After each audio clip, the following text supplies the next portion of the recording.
Hello, everybody. Welcome back to the cutting room floor. I am Dom, I am Jamie. and today we are going to be discussing some classic Western films. Three in particular. We're going to discuss The Searchers, The Good, the Bad, the Ugly, and Tombstone. And we're doing these three films for a reason. And as we go over them, break them down, we'll point out the differences and similarities for you. These three films are considered some of the best westerns ever made, and I personally think that they are some of the best westerns ever made.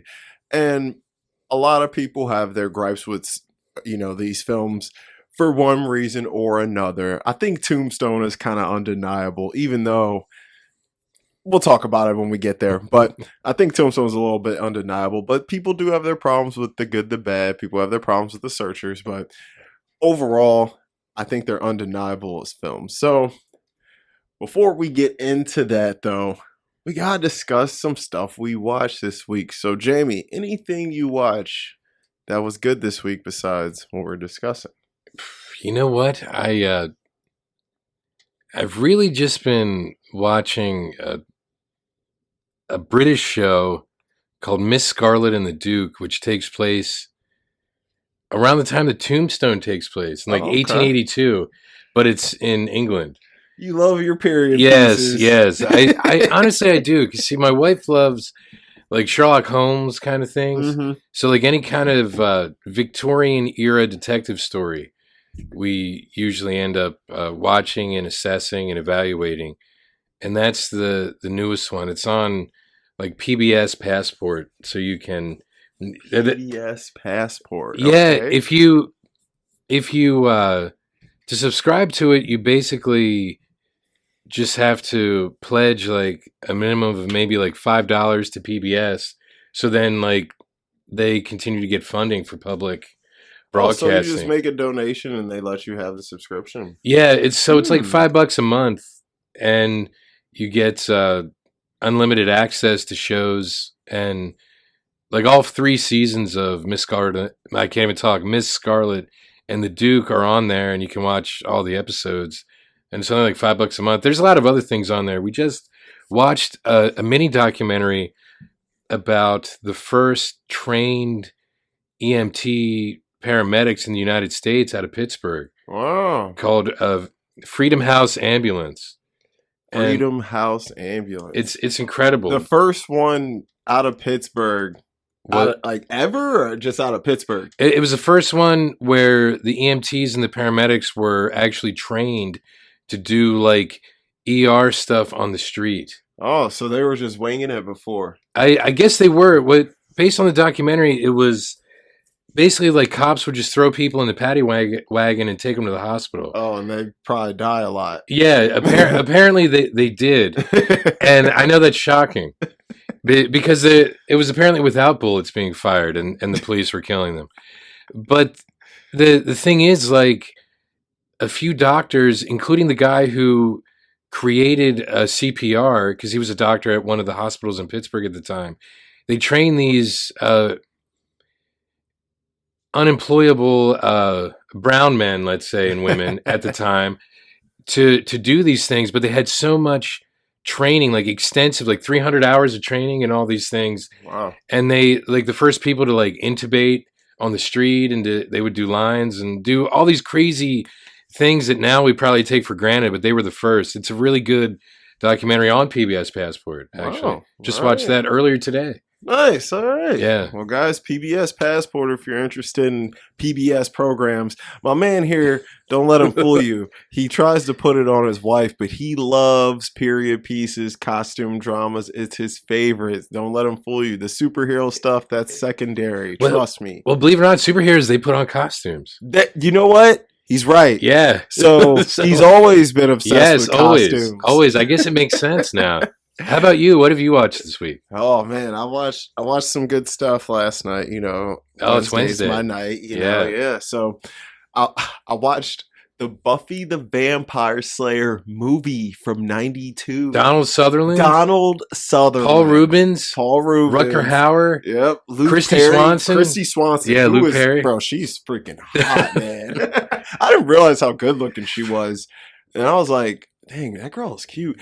And then I pulled her up, and she looks great still. She's 53, still Yeah. looking good. I was like, it was fun little movie. You know, it wasn't, you know, it didn't blow my socks off or anything. But of course, I don't know how or what made Donald Sutherland want to do that movie because, like, obviously his acting caliber is far ahead of that film. Yes. But you know, you got a young David Arquette in there. Oh, too. that's right. Yeah, he was in there. Get a quick cameo from a young Ben Affleck. Wow. So you get Hilary Swank. Some people in there, man. Wow. Yeah. It was decent though, and, you know. And look, it spawned the series without that movie being a flop. Well, yeah, because I guess Joss Whedon was like, oh, this isn't what I had in mind for this. And then, you know, he came up with the show, which is, you know, obviously everyone loved. But yeah, that was pretty good. Then I checked out the big.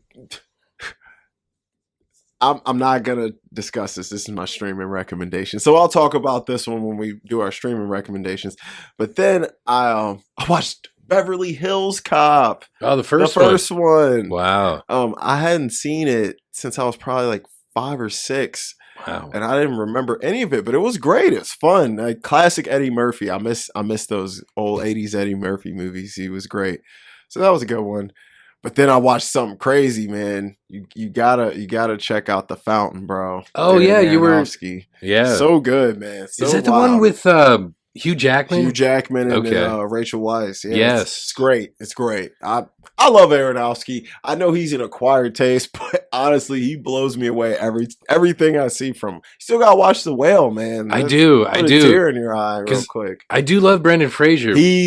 But I love him because of. Well, you know, obviously his acting career, the first 2 Mummy movies. Oh, yeah, banging. I didn't see the third one. That's why I say the first 2. You don't need it. Yeah. But he is Robot Man, or the voice of Robot Man in Doom Patrol. Yeah, I know he's getting there. Just his voice, man, because he's, you know, it's an emotionless robot, but he adds so much emotion to it without it even. It's crazy. He's amazing, bro. I think he's far more talented than people realized back in the late 90s, early 2000s when he was doing all the blockbusters.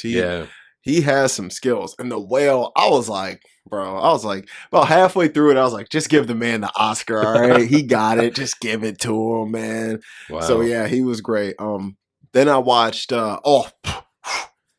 so I watched a film. I gotta say, it's probably one of the best movies ever made. But I have to say, I would probably only recommend it to very, very deep cinephiles. Is it Debbie Does Dallas? Spoiler alert, she doesn't make it to Dallas. She doesn't make it. I've actually seen that. Oh my God. I saw that very young, actually. Wow. Yeah. Wow. I think my uncle showed me that. Wow. I shouldn't have. He showed me a lot of stuff he should have shown me. He showed me, you ever seen the movie Kids? Larry Clark? Yeah. He showed me that when I was like 6. Wow. Yeah. Wow. Yeah. Wow. So maybe that's why I'm a little messed up in the head now. But I watched this film, 1970, it's 2 or 3. I think it's 3. Alejandro Jodorowsky, The Holy Mountain. Oh my God. I have heard of it. So good. So good. Now the first Isn't it like 20 banned minutes, in a lot of countries? It might be, and I wouldn't be shocked because there's some stuff in it. And I think, just a quick aside, I believe that director, the name sounds really familiar. I think he tried to make a Dune film in the 70s. I think he did. And there's a documentary about it. I think he did. Yeah. I gotta say, this was one of the color play in this movie, the artistic designs, the costumes, all the creativity that went into it was just, I'd never seen nothing like it. And like I'll say, the first 20 minutes, you're going to be like, what the hell am I watching?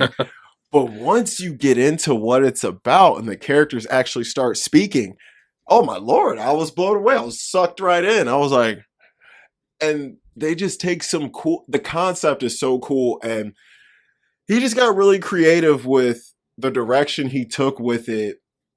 And it's extremely thematically rich. If you're into very art house, strange films, and you like seeing some polarizing stuff you may have never seen before, I would absolutely recommend this to you. But if you like your movie served up, your meat and potatoes straight, don't watch this movie. You will probably turn it off.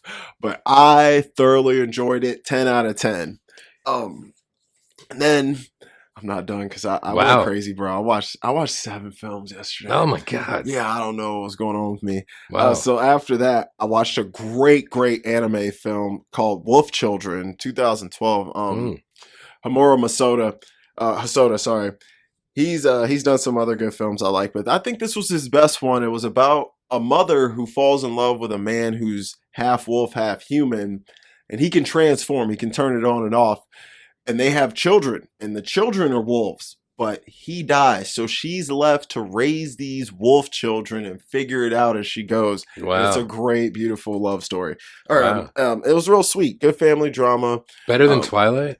It's way better. Okay. I would watch this movie 20 times before I watched. I think a coma is better than Twilight, but that's just my opinion. Like, what movie? A coma. Just being in a coma. Oh, in a coma. I don't think I've ever seen that. No, just being in a coma. That's all. Yeah. Oh, yeah.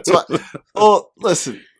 I saw a Twilight movie in theaters, actually, and it wasn't because I wanted to. Yes, same here. This hot chick I was hooking up with at the time was like, I want to see clips, and I was like, oh my God. But it actually wasn't that bad. Like, it was watchable. I watched it. I was like, yeah, it wasn't that. But she was like, it was good, right? I was like, yeah, it was all right.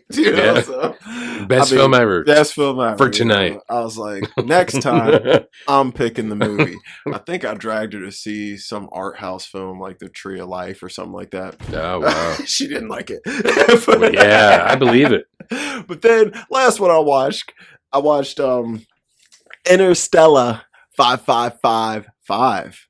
It's a film, and the reason I watched it is because I've just been listening to Daft Punk's Discovery from 2001 a lot. And that movie is an anime with the entire album as the soundtrack. And there's no dialogue in the movie. It's just the album starts to finish with cool ass visuals. And I loved it. And I was dancing and bopping around and looking stupid because I loved the album. So it was only an hour long, it's the length of the album. Yeah, so yeah. It was cool.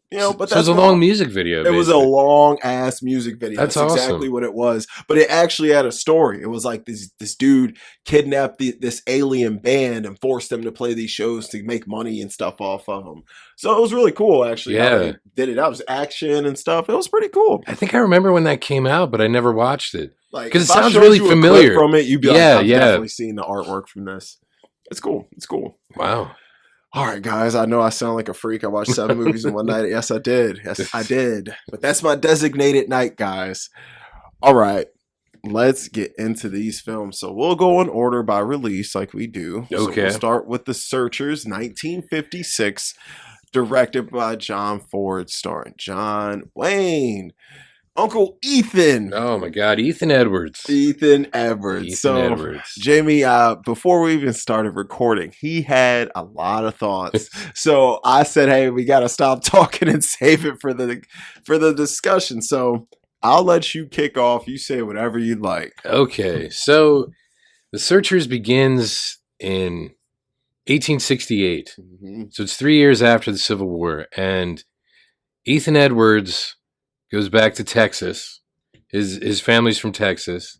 Mm-hmm. And he goes to his brother's house because he's Uncle Ethan. Mm-hmm. And they're happy to see him. And then, because the war ended 3 years ago, his family didn't even know it. Because they, at one point... Yeah, they're out there. Yeah, because he's like, the war ended 3 years ago. They're like, what? What took you so long to get here then? Yeah. But they didn't realize it. I was chilling. And there's little things in the film, like you can kind of tell from his uniform, and because I realize now from watching at least the first 2 films, The Good, the Bad, and the Ugly, and The Searchers, that I guess the South in the Civil War had the yellow stripes and the North had the red. Mm-hmm. Because you always hear about the blue and the gray, Mm-hmm. but some of their uniforms were similar. Mm-hmm. So that's how you could tell. Because even Uncle Ethan at one point has this Union well, I guess he's just an American soldier at that point, but has him turn around and he says, yeah, he's a Yankee soldier Mm-hmm. or something at one point. So it's like, oh, he just has the red stripe. That's all he wanted to check. He said, I resent that. Yeah. The guy did say that. And he's like, I'm just joshing or whatever. He's sort of fooling. You know, his boys. Yeah. I'm just yanking your chain. Yeah, Yankee. Yankee. Yeah. It's like, oh. And so what happens is, I don't know if there's like cattle rustlers or something. So they go out to look for this lost cattle. I believe someone's lost whatever. And when they come back, his brother's house is burnt down. His brother's dead. His sister-in-law is dead. I assume the son was dead also. Yeah. And the daughters are missing. Mm-hmm. And so I love how he keeps mispronouncing Comanche because he's like Comanche. Yep, Comanche. Comanche, as if we didn't already know he was racist because he's a Southern soldier. He was a Confederate soldier. We don't already know he's racist, so just the way he says Comanche. And Jeffrey Hunter plays what he calls like I think he calls him like a half breed. He called him a half breed. Even Jeffrey Hunter's like, I'm 1/8. You're 1/8. And Cherokee. He looks like a white dude with piercing blue eyes. And a tan. And a tan. He looks like a tan white dude. Yeah, that's what, and it's like, okay. But he keeps so he keeps treating Jeffrey Hunter, who the family had adopted. So he considered them to be like his mom and dad, and brothers and sisters. Yeah. And so they form like a posse with the local. God, he's like the Reverend, but he's also a marshal. He's a Reverend and a Texas Marshal. Or or Ranger. Yes, yeah. So they go looking for the Comanche people, and they eventually split up. I know there's like a gunfight with a bunch of the Comanches. I'm sorry, Comanche Indians, and so then it ends up just being the guy who was wooing the oldest daughter, Ben. I believe his name is Ben. Jeffrey Hunter's character, and it's terrible. Oh, Marty. Yep, Martin Pauly. Yep, and Uncle Ethan. They're the only three that end up continuing, and then those three split up. Ethan goes into like a ravine at one point. And he finds the oldest daughter. Mm-hmm. And she's she's been dead. Yeah. And we gotta throw this in there. Uncle Ethan does not like, well, he keeps telling him, don't call me uncle. Yeah. He does not like Marty because Marty has Comanche. Yes. And because of that, this man does not want anyone or himself to think that there is any kind of collection. He's like, we ain't related. Yeah. He don't even like him calling his adoptive family his relatives. Yeah. Like, he's so against it. The ones who saved him. Yes. And raised him. Yeah. Yeah.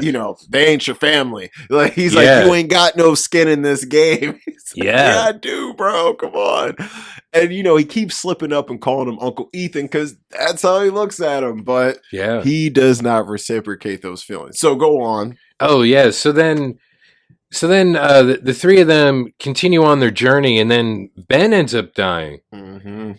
And so it takes place over 5 years. So it's like 1868 to like 1873. Mm-hmm. So like the youngest daughter at the beginning is played by Lana Wood, and then the youngest daughter at the end is played by her older sister Natalie Wood. Mm-hmm. So that shows the passage of time and probably smart casting because I'm sure they looked similar. Yeah, they did. Yeah, good job. Yeah, and Natalie Wood, at the time it was probably her first film after that had Rebel. To be one of her first ones. Yeah, because she was in Rebel Without a Cause the year before, and Miracle on 34th Street when she was super young. Yeah, and I think those were like maybe her first two. Was right before that. Yeah, it was.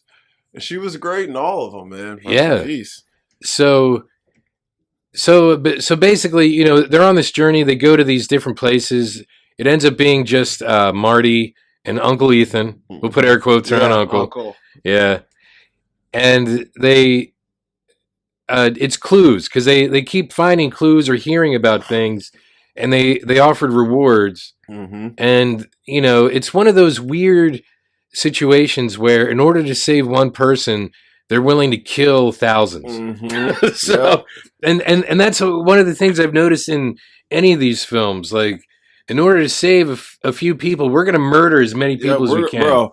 The amount of Comanche that die in this movie is crazy. Like the kill count gotta be you see on screen at least like 100 get killed. Yeah, bro. Like it's a lot. Even Marty's Comanche wife ends up dying. She dies. And yo, we gotta let's speak about that. We gotta speak about because you guys listen. If you haven't seen these films, sorry, we're gonna spoil them a little bit for you, but hopefully we hype you up to make you want to see them because you should watch these. So Marty and Uncle Ethan end up getting to a trading post, and Marty's thinking he's trading for a blanket, but he actually gets a wife, and they call her Look. Yeah. I think because Marty kept saying, look. He kept saying, look. He was trying to get her attention. Yeah. She thought that's what he was addressing her as because she spoke Comanche. And for whatever reason, Uncle Ethan speaks fluent Comanche. He does. And he knew what she was saying. And she's like, bro, she's basically saying her name's this. But if you want to call her Look, she'll answer to that. And it's a funny scene where they're all sleeping like on this kind of like hill thing. And Look is sleeping next to Marty, and she's all up in his way, and he turns up and he kicks her down the freaking mountain, bro. And Uncle Ethan's laying there cracking up, and he's like, you get a divorce for that, Texas. It's funny as hell. That part cracks me up every time. But he gets a wife, and even she gets killed. Now, he didn't want her because he had his own love. He was interested in Lori. Yeah. Lori was waiting for him and been waiting for him. She even says, like, since they were 3. Since he was 3. They've been engaged since they were 3. Since we was 3. He didn't know that. She's like, even if you didn't know that, I knew that. but go on. I had to just throw that in there about Look because that was funny. And you're right, though, because he does speak fluent Comanche, Ethan. Mm-hmm. Yeah. And so he obviously had more interaction and more knowledge than even he let on. Yes. And so a part of me, and this is just me digging deep, I think he had some interactions with them that were very negative because of his viewpoint on them. He can't stand these people. And I'm like, there's a reason you're so hateful towards these people. Like, what did you go through with these people? What did you see or experience? Did they kill someone you know or love? Yes. Or They did. They did. They did right. Because there's a scene where they finally catch up to Scar, not the lion. Not the lion. Not the lion, but probably where the lion got his name and his look from. Mm-hmm. Yo, yeah. You know what? You're right. Yeah. You're probably right. So he's a chief that obviously has a scar on his face.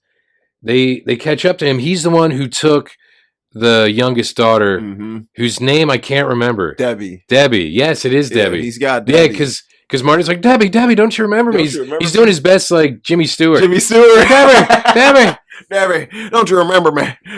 and they get there and they're like, you know, just like smoking and whatever. I guess they're sitting in the tent, and when they notice Debbie's there, but they can't do anything because Marty wants to jump up, but Ethan, like, you know, he's like, chill out, he tells him to calm down. But Debbie shows them a stick full of scalps. And later on, Ethan tells Marty that one of the scalps belonged to Marty's mom. The mom, yep. Yeah, and that's probably, believe it or not, Ethan might have had something, not something to do with the death of the mom, but he was probably close with Marty's family. Maybe that's why he keeps him at a distance. Yes. Maybe he feels responsible. Yes. And I think you hit that on the head because there's a reason he didn't come back for so long. Yeah. So I'm like, bro, you were into some stuff that we don't know about. You know, he's a little older. He's an outlaw. Yeah, basically. And the way the movie ends shows you that too. But we'll get there. We'll keep going. So yeah, shows him the head full of scalps, and she's acting like she don't know him. She's acting like she's like, I'm Comanche, speaking Comanche, you know, and Uncle Ethan is pissed, man. And it's been 5 years. 5 years. So she's she has been essentially adopted by these people. Yeah. But at the same time, like 5 years ain't long enough for me to forget where I came from.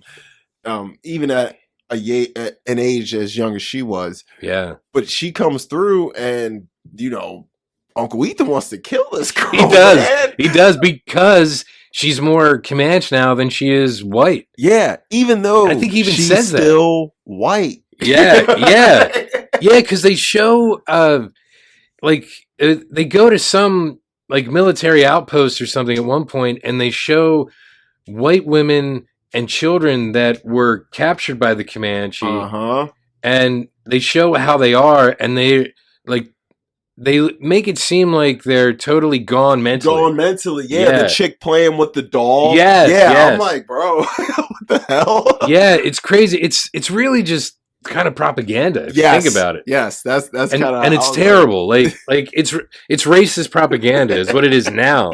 Like that's what it would be now. But yeah, in the context of that film and when it's supposed to take place, I mean, that's how they were. That's how they would have been, especially in the South. The Confederates, that's what it was. Yeah. That is what it was. The film is probably extremely accurate to the time period. And of course, like watching it now, we've obviously evolved so much as people. Watching it now, it's like, God, this is racist. Like when I first watched it, I was like, yeah, isn't it? This Jonas. I was like, as much as I'm enjoying this, it's like, this is bad racist.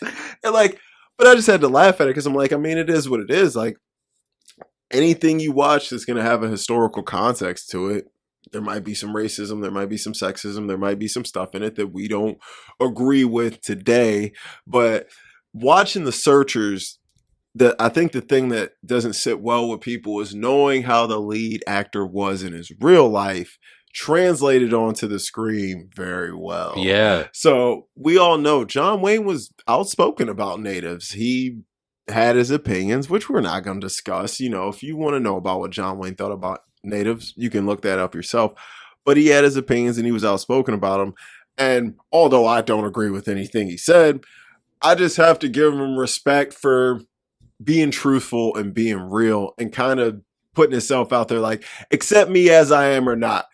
And that's all you can do. If you don't like Johnny, you don't have to like him. You don't have to watch his stuff. But if you like his work, then you like his work. So I try and separate artists from art all the time. Because if you didn't, you probably drive yourself insane. So yeah. I try and do that. And I do think this film is definitely worth watching and still is important. It's important to know where we came from and to see how far we come. That's one thing I think about the beauty of The Searchers is watching it today is to see how far we've come as people. And of course, people are going to say, well, it's still bad. And yes, of course, we still have our problems. But guess what? Me and this man sitting in this room when it happened 70 years ago. That's true. So you're right. That's how it goes. So I think watching films like this is a nice reminder and actually a beacon of hope to show us that the future is still bright. Yeah, this film is so like pro white society. I think it's being taught as history in Florida right now. Ron DeSantis is like, this film's incredible. I love it. He's like, it's my favorite movie. That's yeah. God, John Wayne is right on. I'm so happy he lived in the 1800s to teach us this. But we gotta discuss though his progression because John Wayne's progression. Yeah, because even though.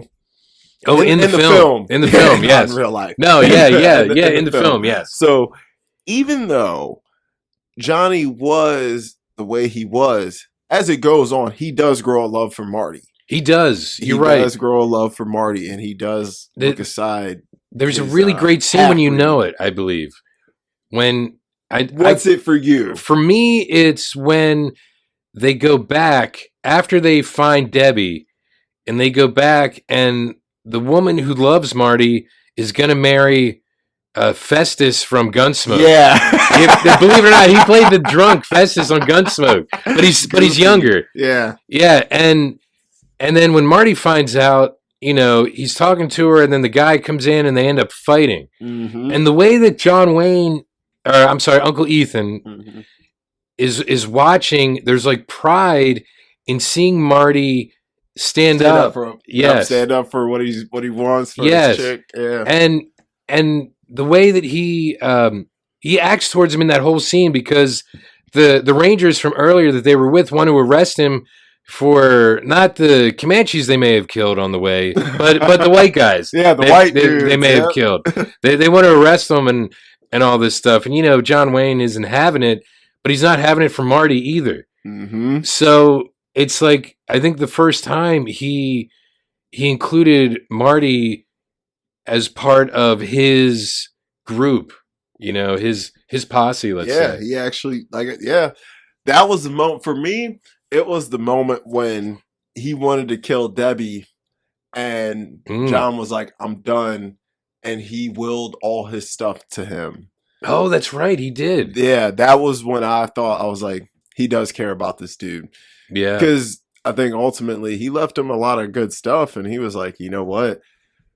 Any guy who was that hateful would be like, I'd rather my stuff go to waste than this bunch of slurs get my Yeah, stuff. yeah. But he actually cared enough, and he wanted him to go back and get Lori and be happy and live his life. Yeah. So that was the moment when I felt like he actually felt like Uncle Ethan and not just some dude who's hanging out with me. But also, when they go back in the fight scene, which Marty was getting his ass whipped. He was. I was like, come on, Marty, you gotta learn But he how had to fight, heart. bro. But he did had have heart. heart. That's why I was like, y'all respect him. He might have been a little drunk too, but I was like, yo, I respect him. He got a heart. I was like, come on, Marty, you like this dude beat you down, cuz. But he still got the girl, so he was all good. But yeah. But when they do finally, and the other thing, which comes later, but the main thing that shows you he changes is when he gets Debbie, picks her up, and says, "Let's go home." Yeah, he doesn't kill her. He does not kill her. No, Actually embraces her. And Marty's running after him, trying to save her. Yeah, because I mean, he made it seem like he was about to go kill her. Yeah, so, I mean, yeah. And Marty, I swear that kid falls down so much. Oh, that dude fell through the whole movie. His athleticism was terrible. Honestly, believe it or not, since this came out in '56. Hitchcock should have hired him for Vertigo. He really should have, bro. He really should have. Yeah. He would have had a pair of heights. Yeah. He would have been done for.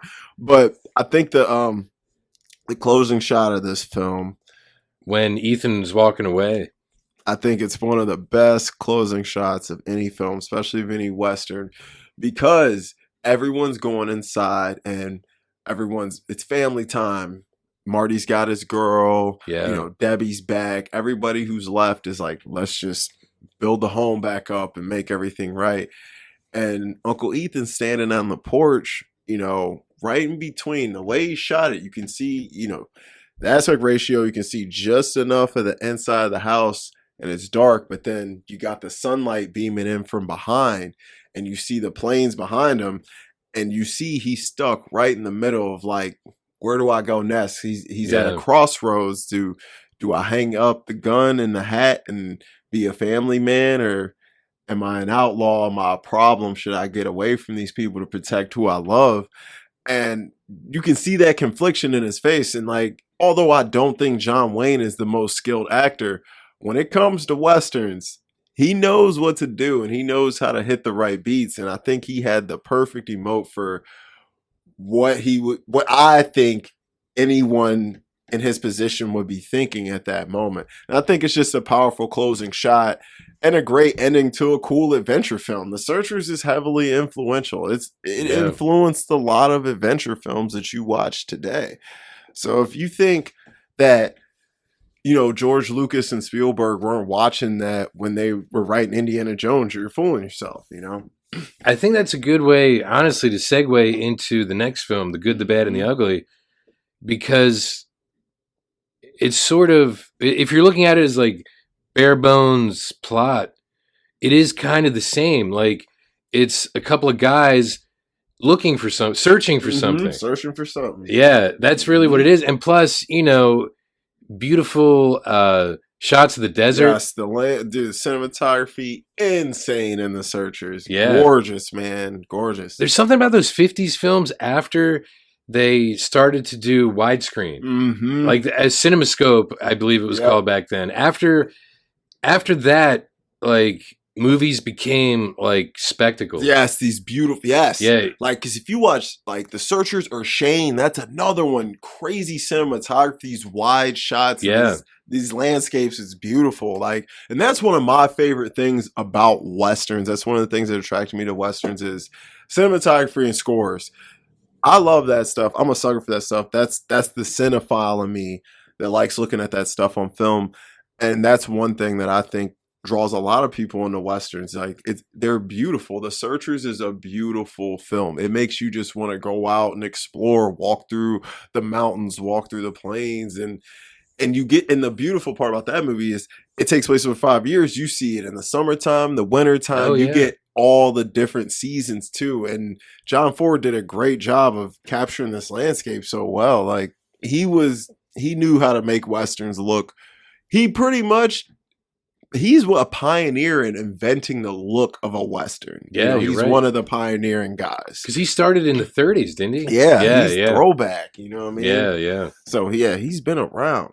So yeah, so guys, The Searchers is a must watch. It's if you're a Western fan, it's a must watch, and I think it's a must watch for just film lovers in general. So, Jamie, what letter grade we giving The Searchers? The Searchers, believe it or not, because I hadn't thought about Ethan's character arc, where he went from like extremely prejudiced Mm-hmm. and even racist Mm-hmm. to actually, it didn't hit me till you said it. Like he honestly loved Marty. He did. He went grew from to love him. really hating him, this man, hating to him. growing to love him.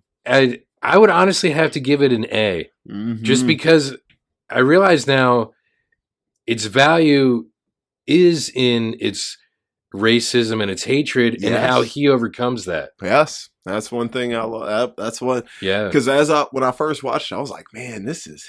I was like, this man's wild. I couldn't do anything but laugh at it. But as you saw, he had the best character development.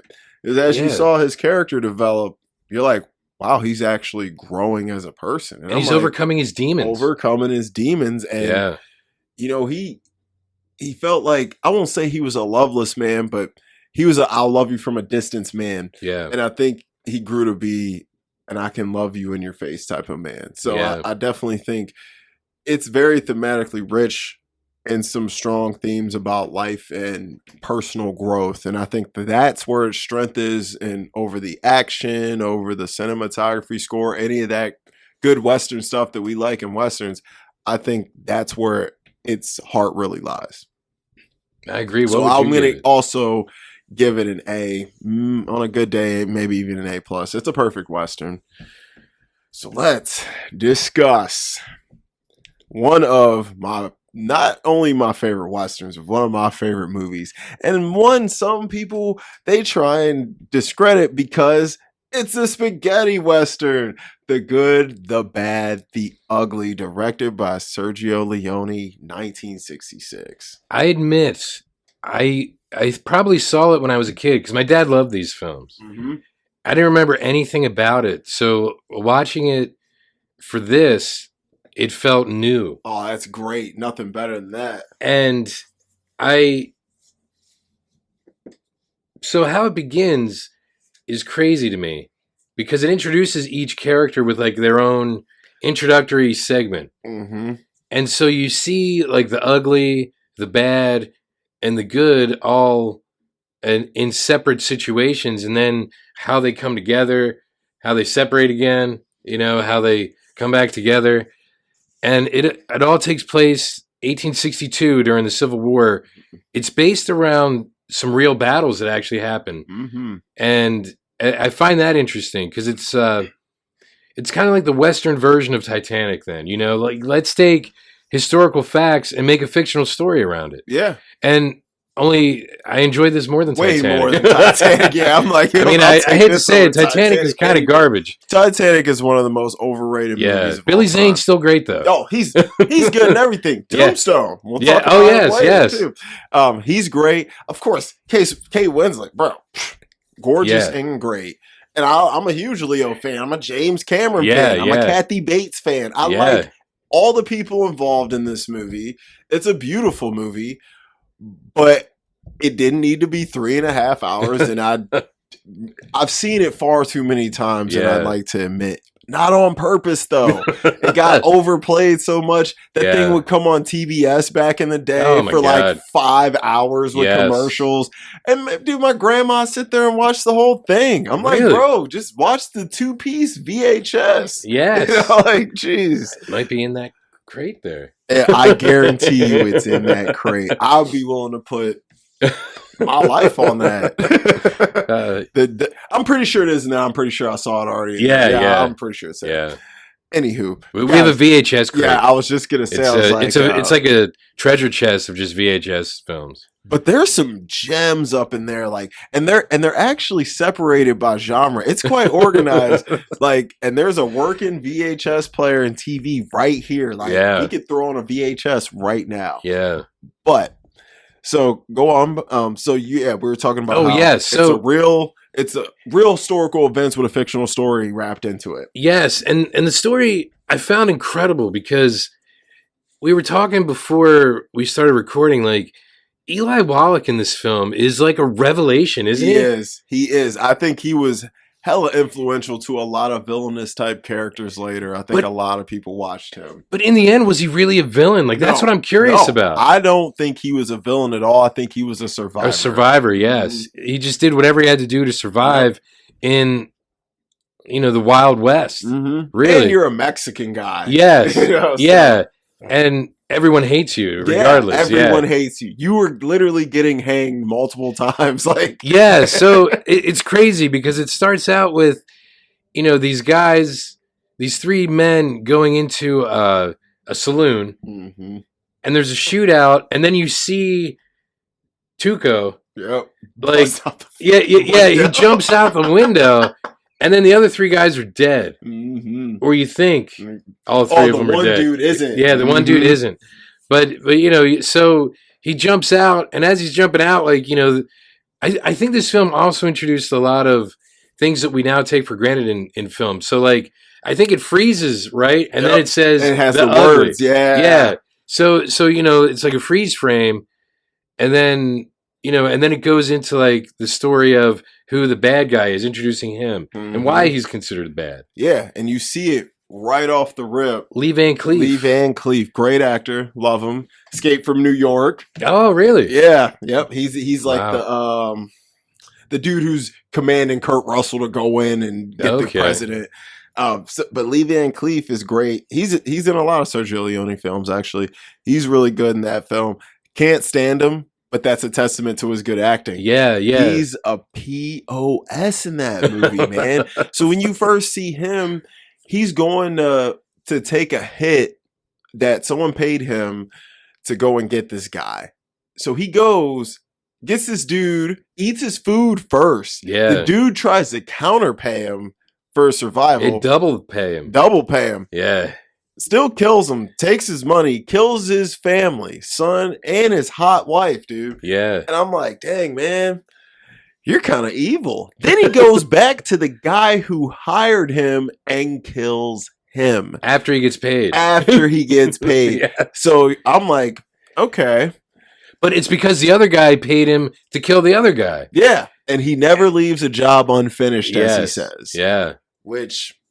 your morality is in question because you're a freak, but and then you find out he's a Union soldier. Yep. Well, is he? That's what I was like. I guess he was. Yeah.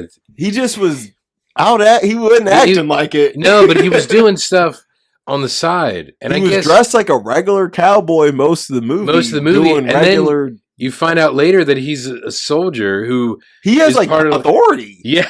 He was like a higher up. He had his own little hut and stuff. Was eating good. I'm like, okay. Had his little bodyguard dude with the one eye. Yeah. He's in some other westerns too, but Wallace was his name. Yeah, that's what they called him, Wallace, because they're like, Wallace is gonna. We've all taken a beating from Wallace. Yeah, Tuco took one, but he got him back. Oh, he did. Yeah. But so yeah, that's the introduction. When you get to the bad, and then of course you got the good, which. he isn't really good. No, he's not. That's what I was curious about. But I guess he's the best one in the situation of the three. Yeah, the lesser of three evils. Yeah, but he's he still ain't evil. Good. Yeah, he still does bad less stuff. evil. He still murders people. Yeah, he still commits crimes. Like he does all that stuff. He just doesn't go off the rails with it. Like Tuco was a little crazy. The Angel Eyes, that's Angel Eyes, Lee Van Cleef. Yes, Angel Eyes was a little crazy. And then Blondie. But Blondie was probably the most level-headed, but he still kill you, no problem, especially if you got some money for him. So yeah, so when you see these, you don't see the bad interact with the good and the ugly for a little bit. You get Tuco and Blondie.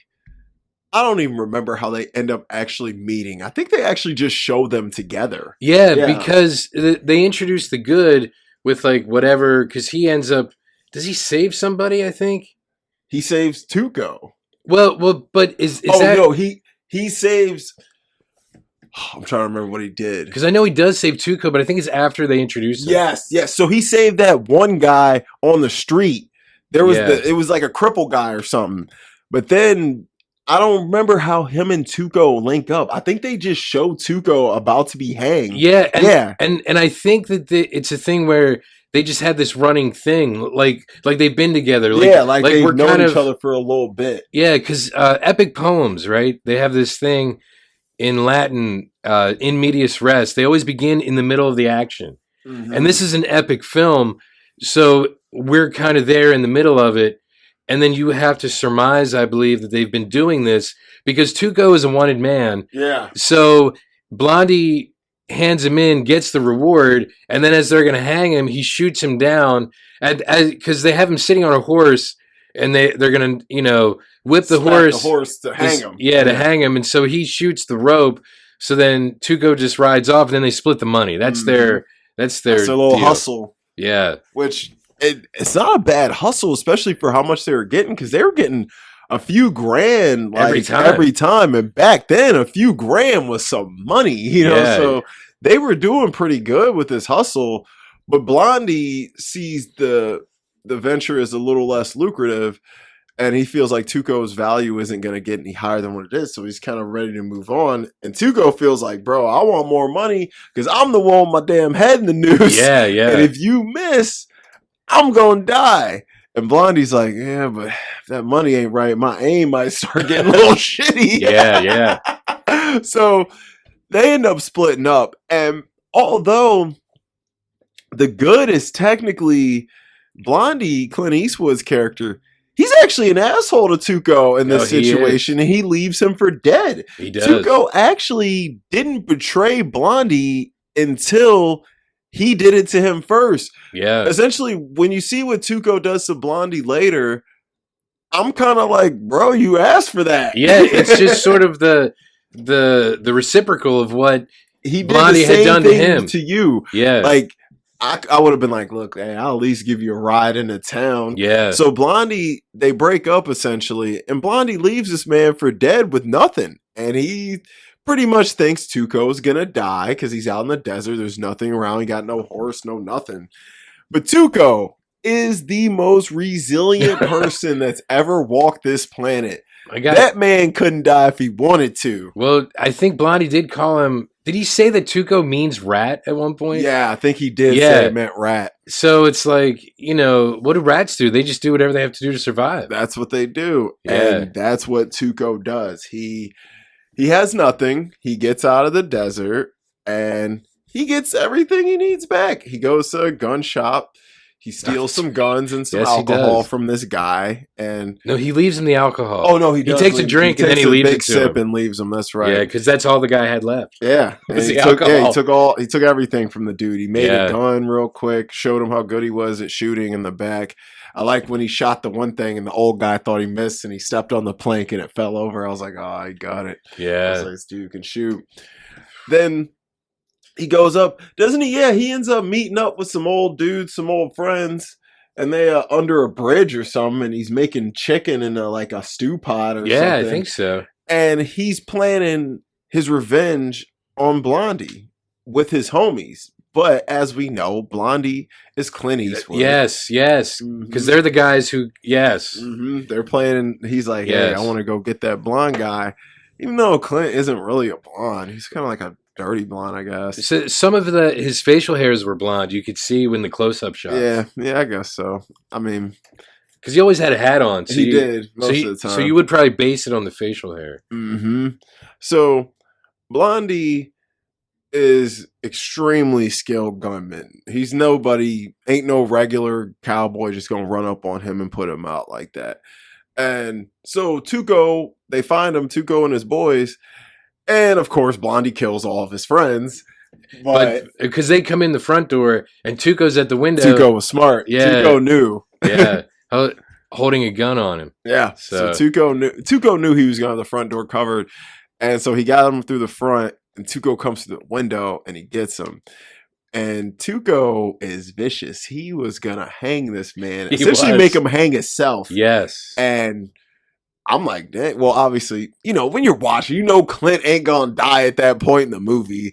So he's somehow gonna get out of it. But you're like, man, dude, he's got this dude right now. Yeah, because what could you do? Yeah. And Clint gets lucky and some stuff starts going on outside and he does get away. And so as he's getting away, what I'm trying to remember what happens and how he catches him again in the desert. Well, the building ends up getting bombed. Yeah, the building gets bombed. Clint gets out. Yeah, Clint gets out, and then we might have to backtrack a little bit for the sake of what happens later to when it introduces the bad Lee Van Cleef, Angel Eyes. Because when he's talking to the two men that he kills in the very beginning of the film, he learns about, because he's trying to find.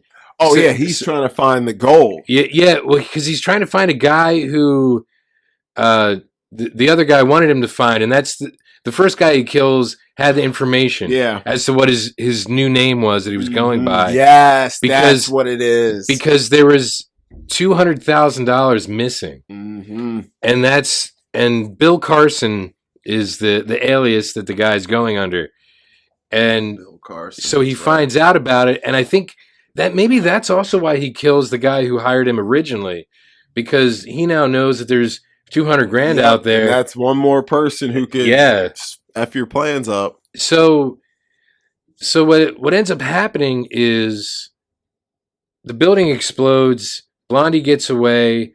Tuco ends up getting away. And they do end up meeting up again. They meet in the desert, but I'm trying to remember what happens and how he catches him. What happens, I believe, is Blondie has the same deal going with someone else, and Tuco sees him getting ready to shoot someone else's noose. Yeah, and he puts a gun on him and stops him. Yes, and he stops him, and then he takes him to the desert. Yeah, the guy dies. And he takes him to the desert hostage. Yeah, and so Tuco was pretty much like, "Bro, I'm about to make you suffer the same fate you were gonna make me." Strips him of his water, shoots his water canteen, takes his guns. All Clint got is the clothes on his back, which he was very sharply dressed, dude. He had this nice navy button-up shirt on, slick jeans, bro. Hair was slicked back. He was looking fly. But that was short-lived. That sun got to this man's skin. His face was bubbling. His lips were blistering. And I don't know. Sergio Leone's done this to Clint a couple times in movies, so maybe he just likes making Clint look ugly. But he's all messed up. And, Tuco's just he's riding on the horse behind him, making him crawl, and he's teasing him and just being sick. But I mean, Clint, you kind of asked for that, bro. You did the same thing to him. You were gonna make him suffer the same fate. He's just probably a better survivor than you. So as they're in the desert, they come across a horse and carriage with some stagecoach with some Confederate guys on it, and who's one of the guys? Bill Carson. Yeah. And Bill Carson's dying. And Tuco goes and talks to him. Now, Tuco's plan is to rob these guys until Bill Carson confesses that he knows where $200,000 is. And he tells Tuco where it is. which is at a graveyard. Now, a graveyard has many graves in it. Yes. So you can't just pull up and expect to find it. Now, the guy requests some water from Tuco, and Tuco is like, listen, you tell me, I'll get you the water. He goes to get the water, and while he's gone, Blondie crawls over to the dude, and the dude tells Blondie what grave it's on. And the dude dies. So, Blondie is dying, though. This man is beyond dehydrated. His face looks like it's gonna, if you touch it, it'll just flake off. Like, he's in bad shape. So, but now, Tuco figures out that Blondie knows the grave. So now, he doesn't want this man to die anymore. So instantly, Blondie becomes Tuco's quote-unquote best friend. He literally says, you're my best friend, Blondie. Please don't die. Yeah. And he's trying to give him some water. He's trying. So now, all of a sudden, this guy you were about to leave for dead literally 2 minutes ago, now you want him alive more than ever. So this is where the movie really starts. So now we know what it is. $200,000 worth of gold on the line. It's in a cemetery, buried in a grave, and only a couple people know. Blondie knows the grave. Tuco knows the graveyard. And Angel Eyes knows is it on the exists. hunt. Yeah. He knows the money somewhere, and he knows where to go for the information. He just don't have the information. Yeah. So Because he's still looking for Bill Carson. He's still looking for Bill Carson. So Blondie and Tuco take their uniforms, and they end up going to, what is it, like a sanatorium type of deal, or a church? I think it's like, oh no, first they meet up with the guys out, the guys they find out in the street, right? They're the Confederate guys camping. Yes, they find them first, and they end up spending the night with them, but Blondie's in bad shape. So they're like, bro, you got to take them to the church. They'll take you guys. They'll take any soldiers. I think it's like a mission, like it's like a mission. In Vertigo. Yeah, where they went. Yeah, it's like, so yeah, it's like a mission type deal with like priests and, guys like that there. Yeah. So they pull up there, and Tuco's freaking out because he's like, bro, I gotta get Blondie here now. He's gonna die. So he runs in and he's begging these people, please save him. This is my best friend. I love him so much. He's saying all this bullshit, and it's so funny because I'm like, oh my God, quit acting like you like this guy. Which they do eventually, they do like each other. Like whether they want to admit it or not, they definitely like, because they could have been killed each other, but they didn't.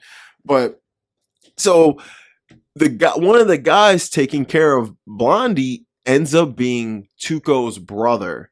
And they have an in-depth conversation about how they pretty much went separate ways in life, and they deal with issues with their parents that they had, and Tuco leaving and him leaving, and it was a big emotional moment. And you can tell it really affected Tuco, and that's the first time you see a real humanistic side from Tuco, because that conversation left him feeling empty. It's what makes him a well-rounded character, I believe. Yes, and interaction. You see a lot of Tuco, honestly, is the main character in this movie. He is, yes. He really is. Like, yes, Clint's the poster man, his name's on it, but Eli Wallach is the main character in this film. Yeah. He's the best character, and he has the best arc and the most character development. And he's the one you're rooting for. Yeah. I'm like, bro, I want him.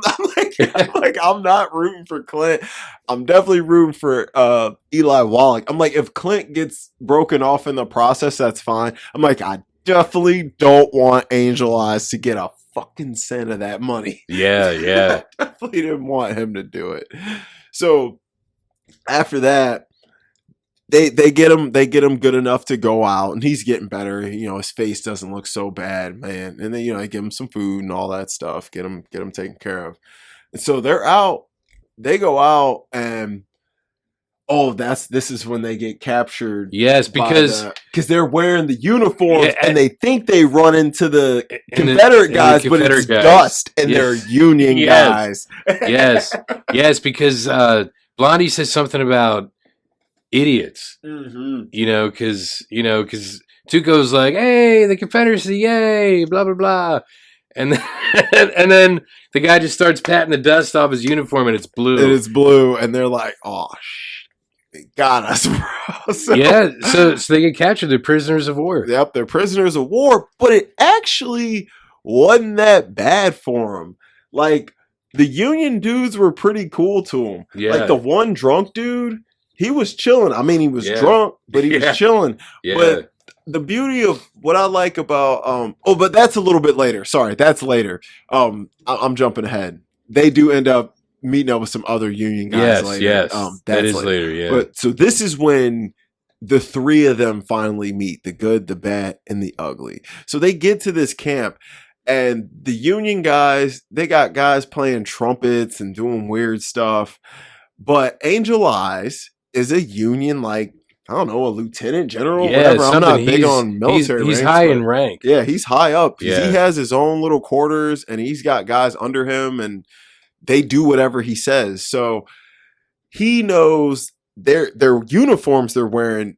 Tuco's wearing Bill Carson's uniform. Yeah, because they're rattling off the names of the captured, Mm-hmm. and they keep saying Bill Carson, and Blondie reminds Tuco, he's like, "You have to be Bill Carson." Yes, he's like, you got to be Bill Carson. Yeah. Yeah. So because he's wearing his uniform, And so, he's wearing his eye patch. yeah, and his eye patch. Yeah, He took his whole look. Yeah, yeah. So it's like you're Bill Carson. Yep. So Angel Eyes knows Bill Carson is the one who knows where the gold is. So Angel Eyes brings Tuco into his little like hut office deal, and he gives him some food, and he's making him feel at home, give him a little drink, and Angel Eyes tells the guys outside to start playing music. He's like, "You like a little music when you eat?" He's like, "Yeah, whatever, sure. I'm just glad you're feeding me."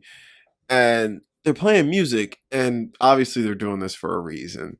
So as the music's playing, Angel Eyes is asking Tuco where the money is. And Tuco, of course, is playing stupid.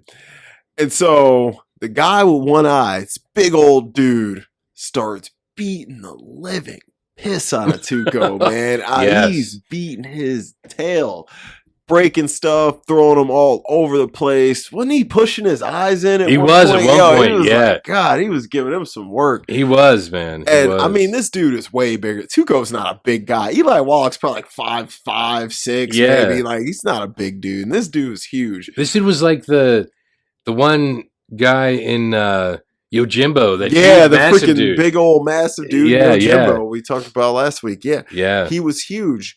And so he's beating him down. And, Eli Wallach, he's just taking it. He's just taking it. And eventually he does break and tells him the gravesite. But he's like, look, I don't know the grave. And the bad knows that Blondie knows the grave. So the giant guy takes Tuco out and, he brings Blondie in. And now he knows Blondie is not like Tuco. And he knows Blondie is a lot sharper, smarter, and probably can figure out how to get out this situation a little bit better. And won't give up anything. Yeah. And he basically admits to him that he knows he wouldn't. So he's like, listen, you're going to come with us and you're going to work with me and we're going to find this money. And of course, Blondie is concerned because he sees blood on the floor and he's like, yes. Am I going to get treated the same way as Tuco did? And he's like, nah, not if you, do what you got to do. So in the meantime, these guys go ahead on and Tuco is handcuffed with this big guy and they're on a train and they're going to go kill Tuco. Well, Tuco is the most resilient man on the planet. And you can't kill this man if you wanted to. So Tuco tricks this guy and they're on this train, ends up kicking him off the train. But they're handcuffed together. They're handcuffed together. And Tuco and him are rolling down the side. Tuco grabs a big ass rock and bludgeons this man to death. Then he tries to break the chain with the rock, realizes that's not going to work. So, in a ballsy move, he throws himself over the train tracks with the the chain from the cuffs on the track and lets the train ride by and it breaks him free. God, that's so ballsy when people do that stuff. I couldn't believe it. Oh, I'm like, oh, my forearm. But he gets free because he's Tuco, and Tuco is never going to be captured. So I'll let you roll a little bit from there. So then after that, like Tuco, basically he just has to figure out how to get to the graveyard or back to Blondie He or has to get both. back to Blondie. Yeah. So he gets to this town where Angel Eyes has brought Blondie with, Was it like, 6 guys? I think it 5 is or 6. yeah, I think 5 or it's 6 of the soldiers that are a part of Angel Eyes' I'll just say posse because it's the 1800s. Yeah, well, let's call it a posse. Yeah. And they're at this like the town is bombed out. It's a bombed out I was town. like, the place is desert ghost Yeah. town. It reminded me, honestly, I thought it was the same town where Tuco was gonna hang. That's what it looked like. Blondie, yeah, that's what it looked like. So Tuco. Oh, so It probably was. That would make a lot of sense because it almost seemed like he went into the room where everything caved in where they were. Mm-hmm. So Tuco goes into this bombed out hotel. This guy on this like wagon train or whatever sees him. It's the guy from the beginning who was part of the 3 that Tuco shot in this saloon. And what, he blow his fingers off or something? Something like that. Yeah, he blew it. He disabled him. I think he blew off one of his arms or his fingers or something like that. And so he follows Tuco in. Tuco is taking a bath. Dude, with so much soap, bro. Yeah. We just got a quick aside. Yeah. He put every full thing of soap they had in this bathtub. He was dirty, though. He was dirty as hell. I still feel like he wasn't clean after that bath. Bro. No. He got in, that water instantly turned brown. Yeah, it was crazy. Yeah. But this is one of the best scenes, bro. So you take it from here. All right, this is one of the best scenes. So Tuco's in the bath, right? Like Jamie just said, the guy's creeping in, and he's, he thinks he's got Tuco. He's like, bro, he's in the bath. This man's got his guard down. He's butt naked. I'm gonna get this man. Payback. So guy kicks the door open. Tuco's in there taking a bath, butt naked. Tuco looks up. He obviously looks shocked, but not super shocked. And the guy's giving a stupid little speech about how you messed me up and I got you and yada yada. Tuco blows this man's soul away through the water of the bathtub because he had his gun in there with him. And he says, bro, when you need to kill somebody, don't talk, just shoot. One of the best lines in the movie and one of the most gangster scenes, because you don't know Tuco has his gun in there. You're like, oh shit, man, his back's against the wall. It wasn't. Tuco was always ready. And that was that's the moment I knew. I was like, there's no one that's going to kill this guy. I was like, this guy's not going to die in this movie. I was like, he's not. And there's so many times where you're like, he's dead. He's going to die. And he just doesn't. No. So the gunshots go off. Blondie hears it. Now, Blondie at this point, he's already killed, 2 of the dudes? I know he did. No, one. One. Because he wanted to walk around, and so Angel Eyes sent one of the guys with him. Mm-hmm. And so he killed the one. And so Blondie comes into the building and sees Tuco. And Tuco's super happy to see Blondie, of course. He's like, yo, my buddy. He's like, I've been looking for you, bro. He's like, Blondie's like, essentially like, bro, I kind of need your help. Lets him know the situation with Angel Eyes, how he's got 5 more guys out there. And Tuco's like, you wanted help, so you come to Tuco. He's like, I go and I kill him. He said, Blondie, Angel Eyes, he's mine. Yeah. He wanted Angel Eyes, and I don't blame him because Angel Eyes messed this man up good, bro. He was a POS. So they go out, bro, and they put all these dudes down, bro. They were a really good team. But of course, they don't get Angel Eyes. He did want Angel Eyes for himself. He did. That's right. And I get it. I get it too, but then a lot of things make sense more now towards the end. Mm-hmm. Mm-hmm. So they go to get Angel Eyes after they kill the other guys, and in the bed is the body of the guy that Blondie had killed first, and a note that said something like, he basically was like, I'm gonna see you again. Yeah, see you later. Yeah. Basically like, ta-ta for now. Yep, that's that for now, but I'm gonna see you. This ain't over. Yeah, so then they leave. Tuco and Blondie, and then they end up they end up. I think this is my favorite scene. This is my favorite scene when they come up on this bridge, right? And Blondie's like, we should probably wait till dark. Mm-hmm. And Tuco's like, no, I'm really good with direction. I think I know exactly where we're going. And then all these Union soldiers come out of these bushes, and 2 feet away is this huge encampment of Union soldiers. It's like, Tuco, how the hell did you not see this? That was so funny, y'all. And that's how, yet again, so I jumped a little bit ahead earlier, but that's how they get back with the Union soldiers. And Tuco is like always getting them into like shitty situations. All the time. Yes. He can't help himself. He can't. Tuco attracts terror. Like he's one of them people. Everyone knows someone that no matter if you know they're around, you know trouble ain't far away. Yeah, that's Tuco. That's Tuco. Yeah. And you're right, that's where they meet the drunk commander. Mm-hmm. Yes. So they meet the drunk dude, and so they meet a guy. He's like, I'm guessing he would be essentially the same rank that Angel Eyes was. Yeah, and they say they want to enlist. Yeah, that's where they were. So like, what are you doing here? Like, we want to enlist. Yeah, they're like, we want to enlist. We want to kill Confederates. Yeah, they're like, okay. And so Tuco's wild, loose cannon, and Blondie's a lot more reserved and preserved. Yeah. And so Tuco, the guy's pretty much telling Tuco and Blondie like, dude, war sucks. And he's like, we're going through the exact same stuff the other guys are going through. But the one thing, we may fight for different causes, but we're all going through the same crap. And the one thing that's keeping us going is getting drunk. And this dude is wasted, bro. He's pounding this stuff out this big, like, wicker-looking jug. It looked like something from a Kurosawa movie. It did. And, it looked like some people would drink from there.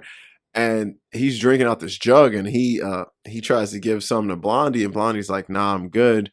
And then he offers Tuco some, and of course, Tuco fucking starts downing it because it's Tuco. I swear that guy's voice was dubbed. Didn't it seem like? No. There's tons of dubs in that movie. So Leone, he has everyone speak their own language and then dubs it over in post production. Oh, okay. Because I was wondering, I'm like, these guys are speaking English, but then this guy. His voice is like it didn't match. So deep. Yeah, deep and deep. Yeah. It's like Barry White's voice coming out of this white dude. Yep. Yeah. I was like, what? Yeah, so that's what he does. He has everyone. Well, that makes more sense. Thank you. Mm-hmm. Yeah, he has everyone spit their own language and then he post-production dubs it. Okay. So the dude is like, he's drunk, but he likes Tuco because he's like, Tuco, you got the soldier mindset because, he likes to drink and he's wild and stuff.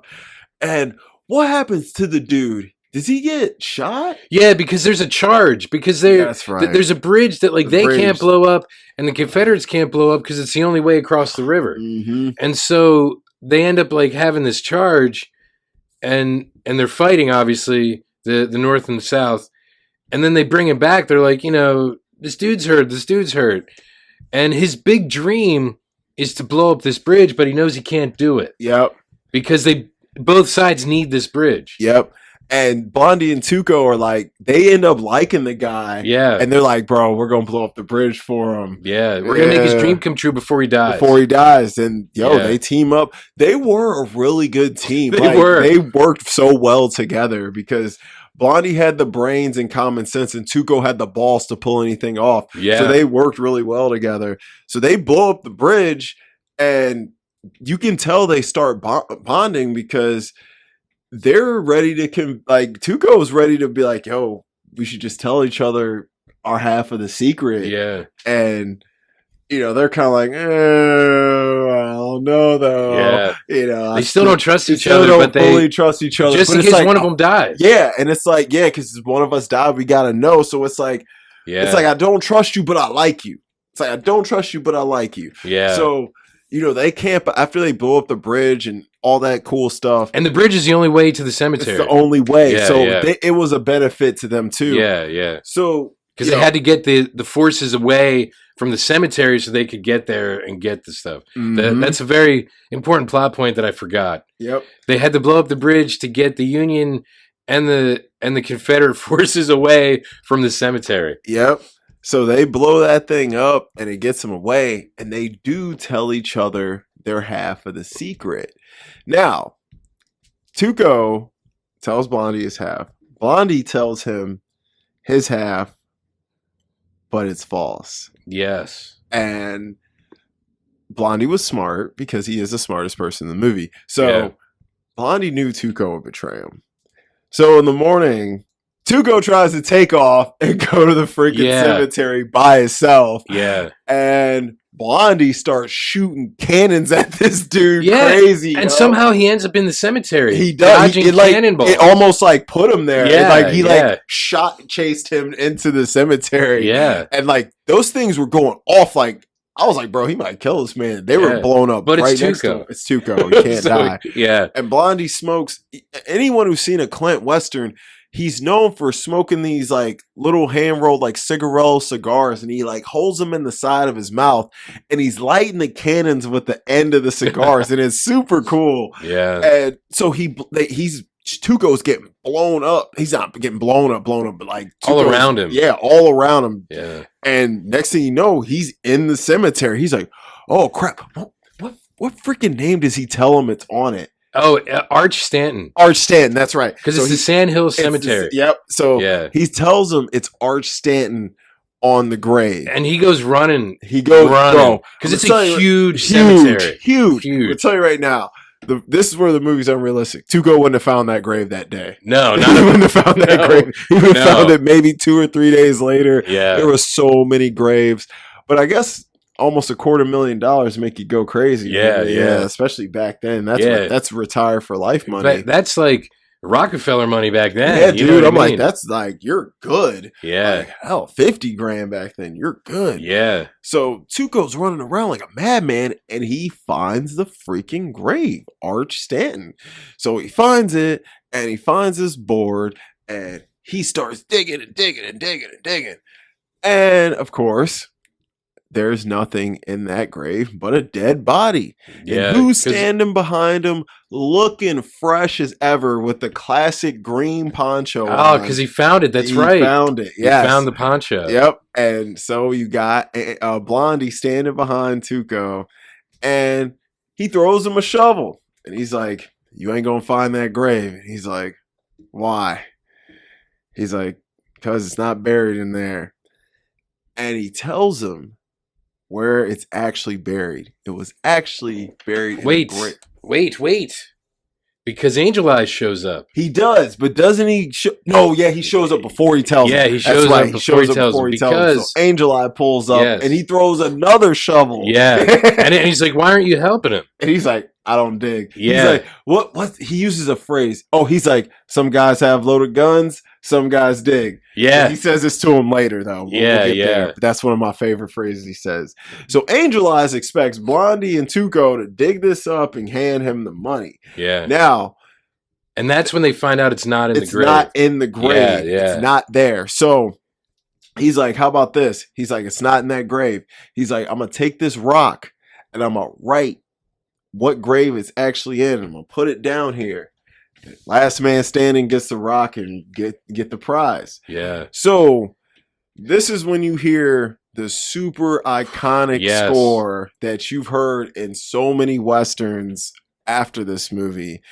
You got one of the best Mexican standoffs of all time. So you got Blondie, Tuco, and Angel Eyes all perfectly distanced away from each other, staring each other down to see who's going to shoot first and get the rock and see where the grave is.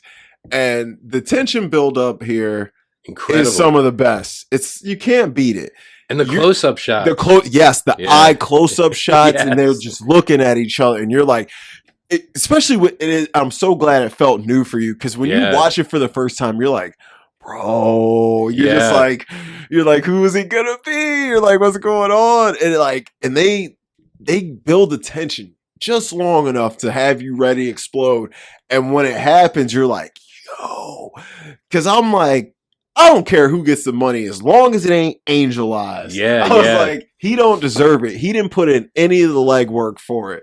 Like he didn't have to walk through the desert, almost die, find the dude, almost get killed by Confederate soldiers, Union soldiers. Like he didn't deal with blowing up bridges. He didn't deal with none of that. This man literally did no work and wanted all the reward. F him. Yeah. I was like, at least Tuco and Blondie worked for it. Yeah, they did really hard. Yeah, and I was like, bro, they both. And so when I'm first watching stand up, I'm like, bro, they should both get the money because I'm like, they both worked for it. And what you said earlier just reminded me because they both go to shoot Angel Eyes. Mm-hmm. But Tuco then realizes that there's no bullets in his gun. Yep. Which means he had told Blondie he wanted to be the one to kill Angel Eyes. Yep. And Blondie ends up killing Angel Eyes. He sure does. But Blondie had no choice because he couldn't trust Tuco with bullets. That's true. You're right. Because he was that good. He was that good. Yeah. He knew Tuco could get him if he wanted to. He's like, this is probably the only dude who can get me. Actually, yeah, you're right. And he's like, this motherfucker won't die. So he's like, this guy. You're right. It was self-preservation. It really was. He's like, bro, I have to. And he's like, look, because he knew. He's like, no matter what happens, I'm going to give you a little something, bro. We did do this together. Yeah. And he knew, and even if he had bullets, though, he knew he wouldn't shoot him first. He knew he'd shoot Angel Eyes. Yeah. He was like, it's fine. I'll kill Angel Eyes. You won't kill me, and we'll be good. Yeah. Blondie set that up smart. So what happens is, when they finally pull the pistols, Blondie shoots Angel Eyes. Tuco goes to shoot Angel Eyes, but Tuco has no bullets. So Blondie shoots Angel Eyes like 5 times. So shoots him into the grave that was already dug there. Yes. He perfectly falls in it. And Tuco, he's like, you mother effer, when'd you unload my gun? He said, I did it last night when you were asleep because I didn't trust you. And he's like, you trying to get me killed? And he's like, I think Blondie also knew Angel Eyes will try and kill me because he thinks I'm more of a threat. Yeah. Even though it's probably Tuco. Yeah, but he's like, he'll probably try and kill me, so I'll shoot him first. So Angel Eyes is gone. Tuco and Blondie, they now are sitting here at a crossroads. What do we do? Blondie shows Tuco the rock. There's nothing on it. He's like, the money is buried in the grave next to Archie Stanton that says unknown. So, because there's nothing on that grave and there's nothing on this rock. Yep, nothing on that grave and nothing on that rock. So, Blondie points a gun at Tuco. He says, start digging. There's 2 kinds of people in this world. People with loaded guns and people who dig. You dig. So, Tuco digs it up and the money is there. And I'd be pissed because I feel like this was a pipe dream, but it was there. So the money's there and he's all happy. He's like, we're rich, Blondie. Yeah. And so, and after he looks up, there is a long rope noose hanging from the tree. And Blondie's pointing a gun at Tuco. Blondie tells Tuco to step up on this little wooden weird thing. A wooden cross at the grave. It was a cross. That's right. It was a wooden cross. There's a lot of Catholic imagery in these very poorly made. Yes. You can see because it starts to break. Yeah. So he climbs up on this cross and he says, Tuco, put your head in that noose, boy. And he's like, Blondie, quit bullshit. He's like, bro. Basically, he's like, come on, bro. I know we've been through a lot, but come on, bro. Tuco puts his head in that noose and he's standing on this cross. So the cross is shaking and breaking, and the noose, once that cross breaks, Tuco's going to die. So the cross is starting to shake and Tuco is screaming for Blondie. Blondie takes half the money, puts it on his horse, and rides away. And he's getting far. And I knew when I first saw it, I'm like, bro, turn around and shoot this man down. I couldn't believe it. I was like, Tuco's going to die. Yo, I was like, this is the one time he's actually going to die. With all the money that he ever wanted. And I'm like, and also I was like, Blondie, if you don't cut this man down, you're a sick bastard for not like. It's like when they put the when you're on the treadmill and someone hangs like a burger in front of you that you're running to. Yeah, that's what he did to Tuco. Yeah, I'm like, bro, this is real effed up, and I'm like, bro, if he dies, this movie's horrible. I was like, he can't die. And so Tuco's screaming for Blondie. He's like, Blondie, I love you, Blonde. And he gets far, and that cross starting to break. Tuco's starting to lose his grip. You can see the noose tightening. Yeah, it's tightening. Yes, he's like, it's starting to get real. And I'm like, oh my god, bro, is he gonna let this man die? And Blondie gets a good half a mile away, maybe? Probably. It was far. It was very far. He got far. Blondie turns around, pulls his rifle out, puts it over his forearm in that Western stance, and he shoots Tuco down. Tuco falls off the cross, face first, into all his money. And as his face hits the money, the name the ugly comes back up. And then the bad shows Angel Eyes Van Cleef laying in his grave dead. And then they show Blondie with the rifle still over his forearm, and the good rolls up. And Tuco gets up and he yells out and he calls Blondie a son of a bitch as he's riding away. But when he says bitch, that's when the music cue comes up. Yes, that's when the music cues. And it's just perfect editing. It was the ending of that movie is brilliant. It's brilliant. It's one of the best endings to any Western. And I think that's why it's probably my favorite Western. It's for a 3-hour movie, it's so rewatchable. I've seen it so many times. I'm like, I've watched this movie quite a bit. It's a great film. And what Sergio Leone was able to pull off in Italy with all these random actors and guys who don't even speak the same language, and it just flowed, man. And it really set the standard of it put spaghetti westerns in a positive light, because spaghetti westerns was not getting love like that, especially in America, with patriotism. Well, I think he was able to show a different side to the West because it wasn't an American Western. Yes, I think so too. And even though in The Searchers and this film, and to an extent even Tombstone, but I'll get into that later, it's weird because it's almost like revisionist in a way. Yeah. And how they show good Southerners, even though they were fighting for probably the worst thing in the world. They were portrayed as regular guys. Yeah. Mm-hmm. So they're almost more relatable, even though ideologically you might not agree with them. Mm-hmm. Which you're in a given situation, might have to talk to these guys. Yeah. It's a brilliant film. It was a different tone to The Searchers, even though they're both set in the backdrop of the Civil War. Yeah. One, The Good, the Bad, I think is much more action and character driven than The Searchers. The Searchers is family driven, romance driven. Yeah. It has its action, don't get me wrong, and it's racially driven. You don't get much racial tension in The Good, Bad, and the Ugly at all. Even though Tuco's a Mexican guy, even though they're in the Civil War, everyone kind of treats everyone like regular people. Yeah. And no matter, even in the class structures, the poor people don't really seem to get mistreated. The rich seem to kind of keep to themselves.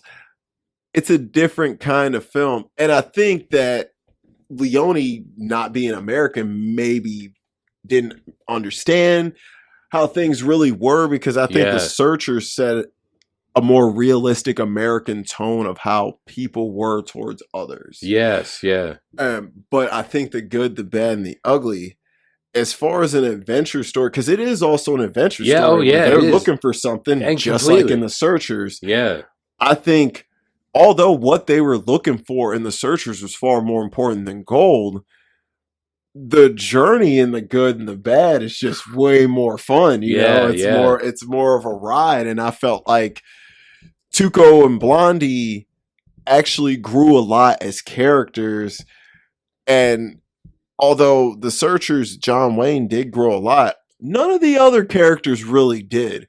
They all kind of were there. It was The Searchers was more of a vehicle for John Wayne's character, where I felt like the good, Yeah. the bad was a vehicle for the three leads. Yeah. And they all, even though Angel Eyes, he doesn't develop, he learned quickly the error of his ways. Yeah. You know, He did. And Tuco Yeah. also learned that, hell, maybe I gotta trust sometimes. Yeah. Maybe I'm not in this alone. And I think when he looks back, he's like, yo, Blonde could have killed me and took all that money for himself. He didn't. Yeah. And I think he learned a lot from that. And I think Blonde learned, dude, don't ever, ever, ever underestimate your opponent under any circumstance. Because he thought he was better than Tuco. Oh, he yeah. thought he was That's smarter, why richer, he left him better for government. dead. Yeah, he thought he was better. And he Yeah. learned quickly, wow, this guy is not to be messed with. You know? Not at all. Tuco is, God, Eli Wallach. It just blows my mind. Brilliant. I was this guy's amazing. And here's the crazy part. Like, I hate to point this out, but Eli Wallach is not Mexican. But what is he? He's like Jewish Polish. Okay. I looked it up. Mexican as hell. I know, that's what I mean. Like, how good was he at his job of acting? Oh, he was that you believe that he was. If that guy wasn't Mexican, holy crap! Yeah, yeah, like he's more Mexican than a Mexican. I'm like, wow. Yeah, like that blows my mind. I don't know. I know people nowadays would be like, "There's plenty of Mexican actors that could play that," and nowadays, yes, there are. Back then, no. So it's like the fact that he obviously did his homework and cared enough about accurate representation. Yes, that's what like he was very accurate in his portrayal. Yeah. For the time period, absolutely. Yeah. And he didn't make them look like, although yes, he was supposed to be like almost a stereotype character. Yeah. Yeah. You still admired him because he was hella smart and resilient. You're like, dude, this dude, he knows what to do. He was the most likable character. And I think that was a nice portrayal where the non-white guy was the guy that you kind of root for. Because I'm like, I don't care if when it comes to good and bad guys, doesn't matter. If you're watching the good, bad, and the ugly, by like the start of the third act, you're probably rooting for Tuco to get money. Like, you are. You are. You don't even care about Clint Eastwood. You really honestly, don't. I'm like, this is the most Clint's in the whole movie, but like Tuco is the main guy. Yeah. He's like, and he's the better actor. Force. And he is. He really was. Like he elevated everyone else's performance instead of everyone else helping him. Yep. Yeah. He really did. He changed the game crazy. Yeah. So letter grade, final grade. Oh my God. It's A++, I'd have to say. A+ for me too, man. Yeah, like, you can't. So good. and I'm so glad you suggested watching it because it's just. So I was like, this man needs this in his life. Yeah, like, he does. All right, guys, let's get into a quick intermission. We'll try and speed this up. The good, the bad's 3 hours, so that was a lot to cover, guys. Yeah. So I'll hit you. I'll give you. I got 3 movie release years. I'll go first. All right, The Shootist, John Wayne. Oh my gosh, is that? It's one of his late films. 76. Damn, bro, you were good. That's the one with Ron Howard, right? Uh-huh. Yes. Wow. Damn, you're good. All right. You'll probably get this one. I thought this was funny. I just was, because, it's like a Western theme, but this is kind of a weird Western one. Cowboys and Aliens. Oh, I love that movie. That was, I want to say 2011. Yep, 2011. Oh my God. Daniel Craig, and Harrison Ford, man. That is actually a great movie. It's John good. Favreau. Yes. I was like, it's way better than I thought it was going to be. Incredible. It's a comic book movie. It's based on a comic book. Didn't know that. Yeah. Didn't know that. Wow. Yeah. Cowboys and Aliens. Yeah. That movie is so good. Yeah. I'm like, because I was like, I'm about to watch that soon. I haven't seen it in a while. Yeah. Incredible. All right. Last one. Non-Western. Okay. You'll get it though. Lethal Weapon 1. Oh, 1987. Yep. There you go. Yeah. All right. What you got? Movie release. Okay. I have to. When was the first Batman film released? Film like ever, like first film? A first live action Batman film. Is it Tim Burton's? No. So it is not 1989. That sounds like it's not 89 then. No. Who plays Batman in it? I believe Robert Lowry was his name. Oh, shit. I'm gonna say 1968. 1943. Holy fuck! Movie? Yeah, it was a serial, so it was like a chapter each week, but it's like a 3.5 hour movie when you watch it all together. Oh, stump me there. All right, because I know you're a Batman fan. That's why I'm asking. I like Batman a lot. When was the Adam West Batman film released? Film. Yeah, because you know the show. Because the show was what late 50s, early 60s. It was the mid to late 60s. Mid to late. So it was like yeah. The show ended what, like 67? The show actually ended in 68. 68. Okay. Yeah. So, all right. So I'm gonna say the movie's 1969. 66. It was 66. right after the first season. Yeah. I never saw it. Really? Is it good? 'Cause I've seen the show. Yeah. But I've never seen the movie. The movie is, you know how they have jokes about like bat shark repellent and stuff? That's in the movie. Wow. Yeah. The movie isn't bad. It just kind of amps up what was in the show. And there's 4 main villains instead of just one. Like they did every week, the double episodes. Yeah. Yeah. There's just 4 villains. Is it on Max? It is. Wow. It's on HBO Max. All right. I'm going to watch that then. If you go in, there's hubs at the bottom. There's a DC hub. And you can go A to Z. There's so much Batman stuff. Okay. Including all the animated. Yo, because I've been wanting to watch, was it Batman Beyond? Oh, that's on there. God, so good. And I think they even have, believe it or not, Batman Beyond Return of the Joker. Have you ever seen that? Yes. That was my fire God. too. Because I was like, when that came out, I think I was like maybe like 9 or something. Yeah, because I was like 2000. Yeah, I was about 9. Yeah. So I'm like, bro, that was going so hard when I was a kid. That was the best Batman. Yes. I was like, I was Yeah. like so hype on that one. All right, what else you got? All right, so I guess I don't know if I have any movie release years. Okay, I could just come up with one off the top of my head. Oh man, you're good. Because I have these other questions that were actually Go ahead, give me those. okay. I had when did The Searchers take place? The film that we just talked about. Like Civil War, post Civil War. It's a 5-year period. Oh yeah, it's 5-year period. So it was. Oh, what years? Yeah. What years? Yeah, it was 68, 73. Yes. Yeah. When was the gunfight at the OK Corral? Since we're going to be talking about Tombstone. Like what time? What year? What year was it? Yeah. Oh, shoot. Exactly. Oh. It's a gunfight. I'm gonna say 1872. 1881. 81. Wow, I was a little later. I was a little off. Now, because this also happens in Tombstone, what year did Doc Holliday die? Oh, Because 83. 1887. Oh, he lived a lot longer than I realized. Yeah. Now, why was he called Doc Holliday? I mean, I don't have this as a question, but I decided to look it up because I was interested. Was he a dentist? He was a dentist. Yeah, he was a dentist. Yeah. And he graduated. He was highly educated, yeah. He graduated from Pennsylvania. Yeah, dental school. Like. He was highly educated, Yeah. but I guess dentistry wasn't really popping off, and that's when he got into gambling. Well, his mother died of tuberculosis when he was 15. Right, yeah. And he took care of her when she was contagious. That's how he got it. And they told him drier climates would help him live longer. So that's when he went out west. And that's when he became a gambler because that was, a reputable profession back then. Dude. Yeah. He was rich. Yeah. They said he pulled up like 50 grand on him back then. Man. Yeah. Like he was papered. Yeah. So. All right. Those are some good questions. Now, do you have any multiple choice questions? I do. Okay. How many movies did John Wayne and John Ford do? Oh my God, that's a tough one because I know Stagecoach was their first one in like 1930. Yeah. Something crazy like that. I got some choice. Okay, I'm sorry. Here you go. A, 10. B, 14. C, 17. Or D, 12. God, honestly, I want to say the high one, 17.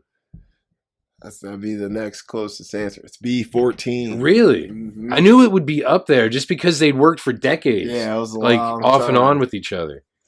All right. How many movies did Sergio Leone and Clint Eastwood do? I want to say that they only did 3. Correct. Yeah, the Dollars trilogy. Yep. And for a few dollars more would be the third one. Yep. And yeah.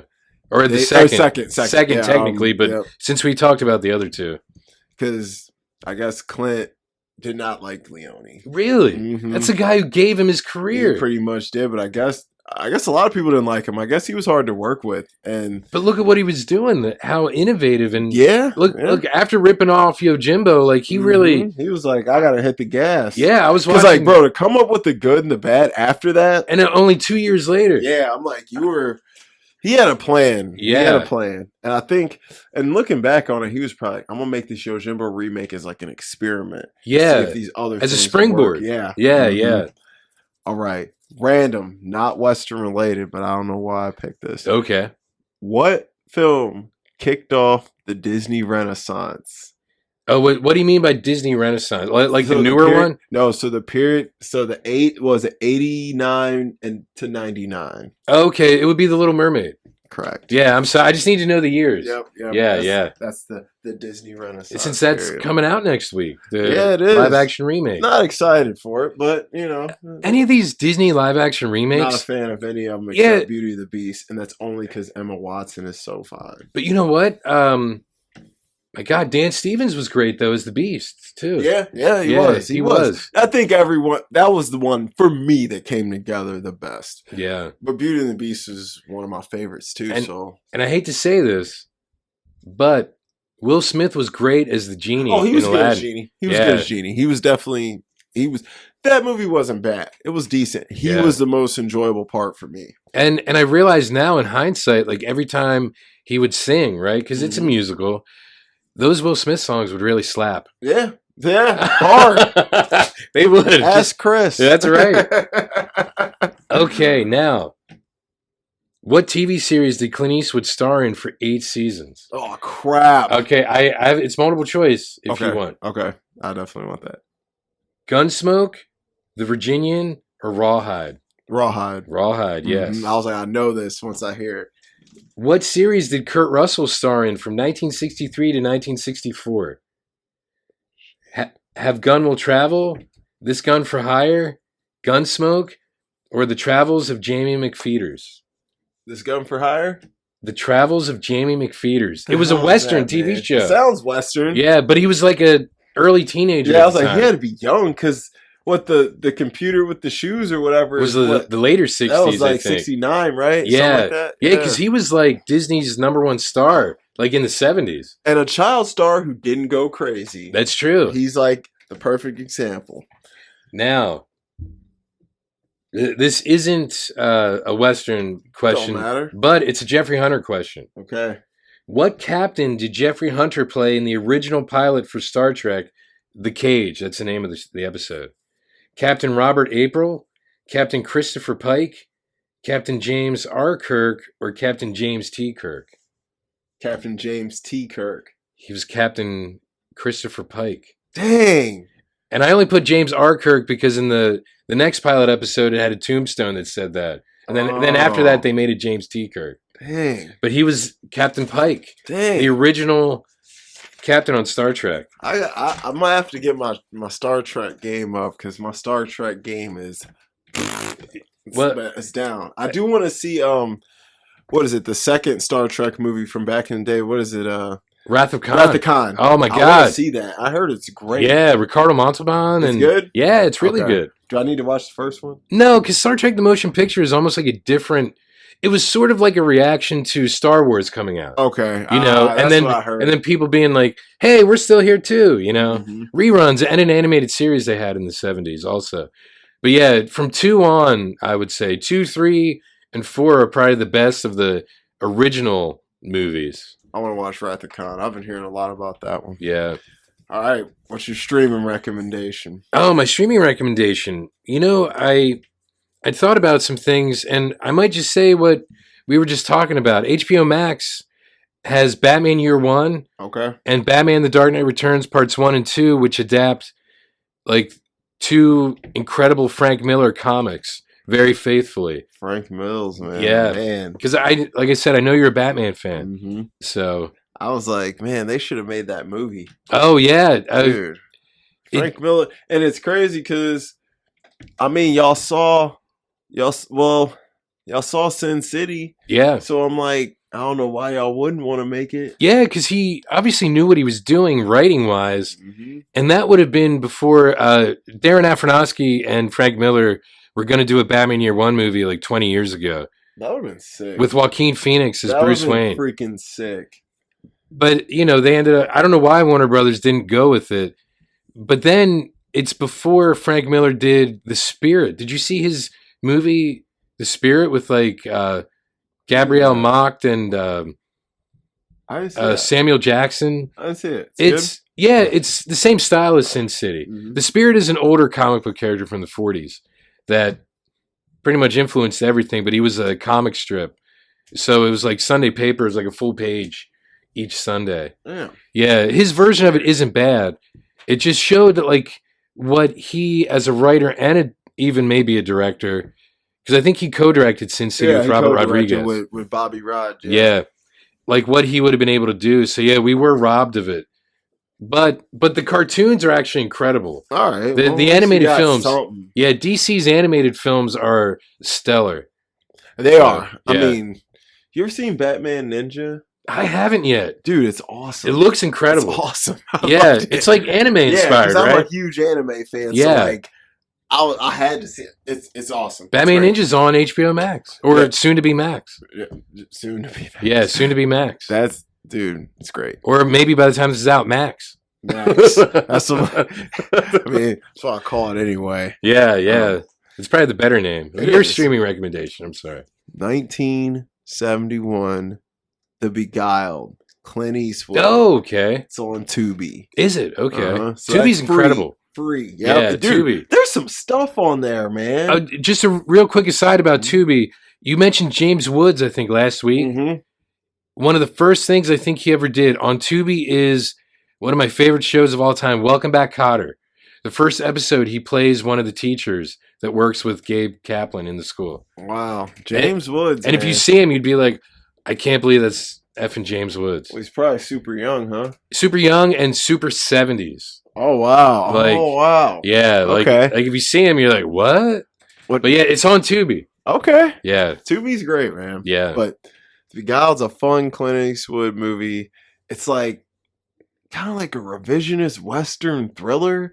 And it kind of goes what we were talking about because it's set in the Civil War. He's a war soldier. He's a Union guy in this. And he ends up in a house with a bunch of women. I'm going to leave it there because it's definitely worth watching. Was way better than I expected it to be. Check that out, guys.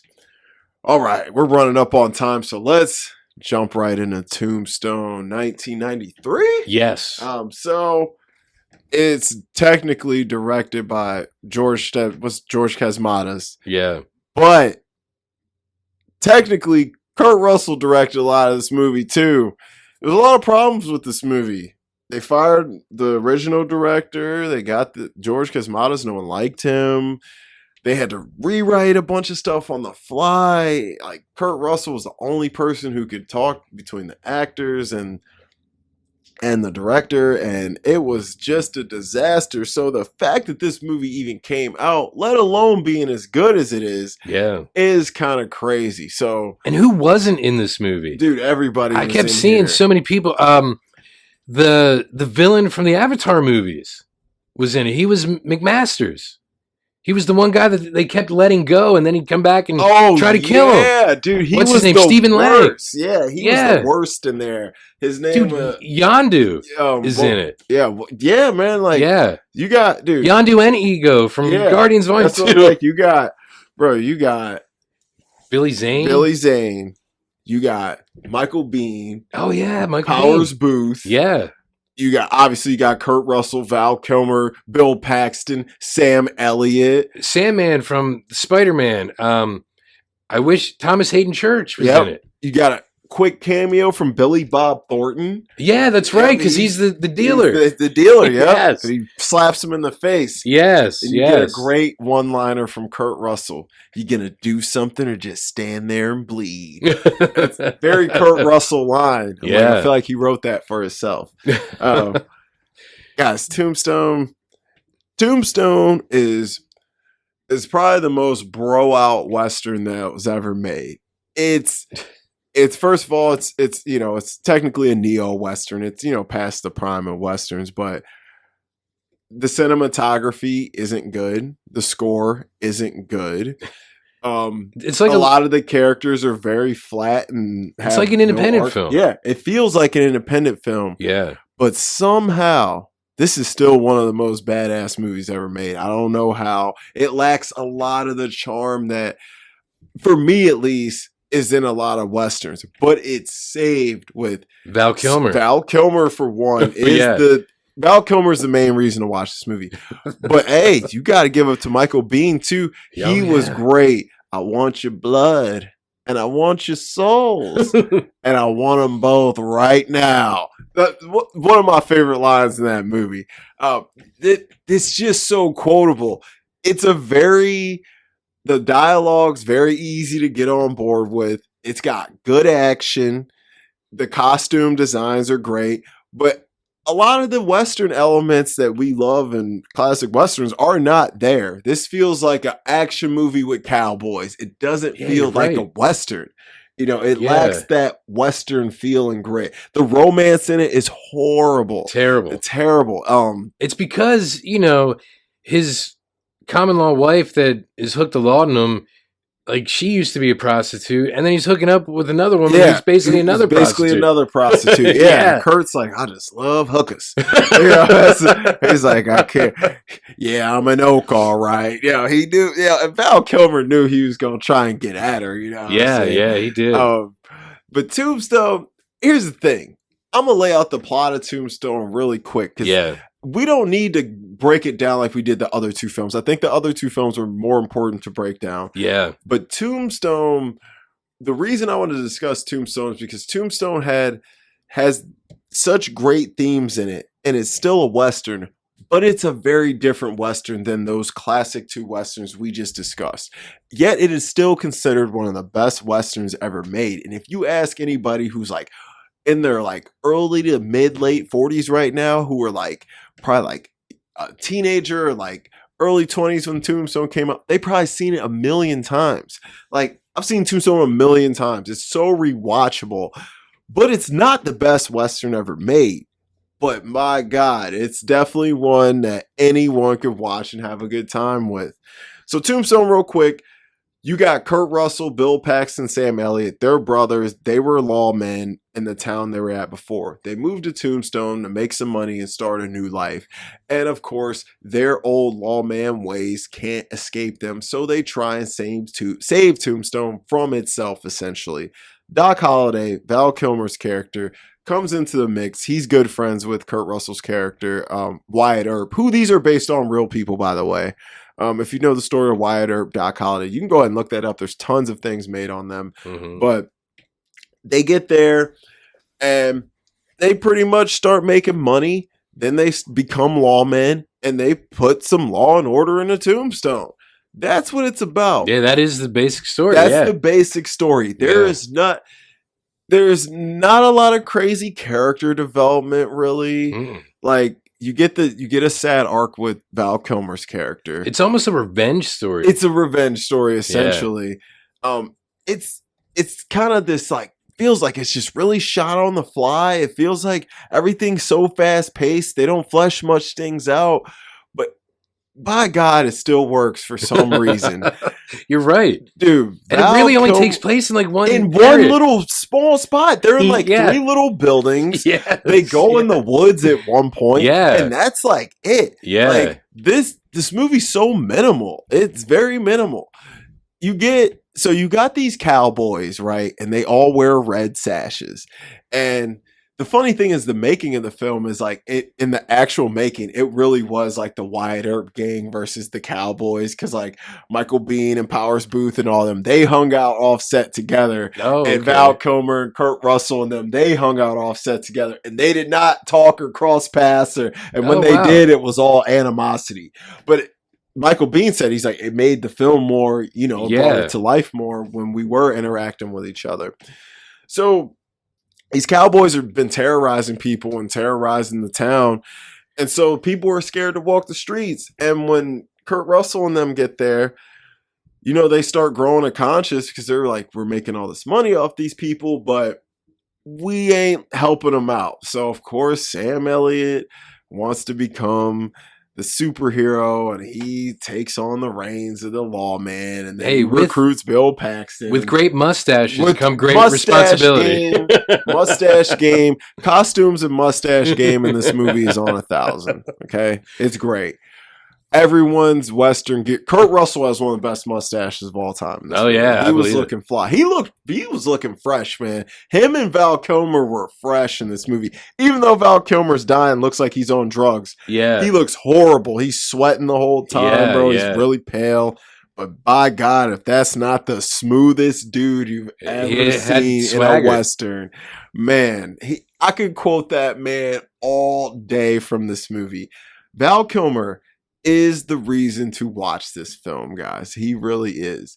He's smooth, elegant, classy, educated, and everyone is afraid of him, even the cowboys. Mm-hmm. Every time him and Ringo are going to interact, they always stop him. Yeah. They're like, Johnny, no. Yeah. No. Yeah, that's true. And you see why, though, at the end. Yeah. And it's like, this dude's dying, yet he's still killing everyone in his path. He is. Everyone in his path. He is. So I've been yapping. I gave y'all Jamie, I really wanted him to watch this movie. Yes. I've been on him about this movie for months.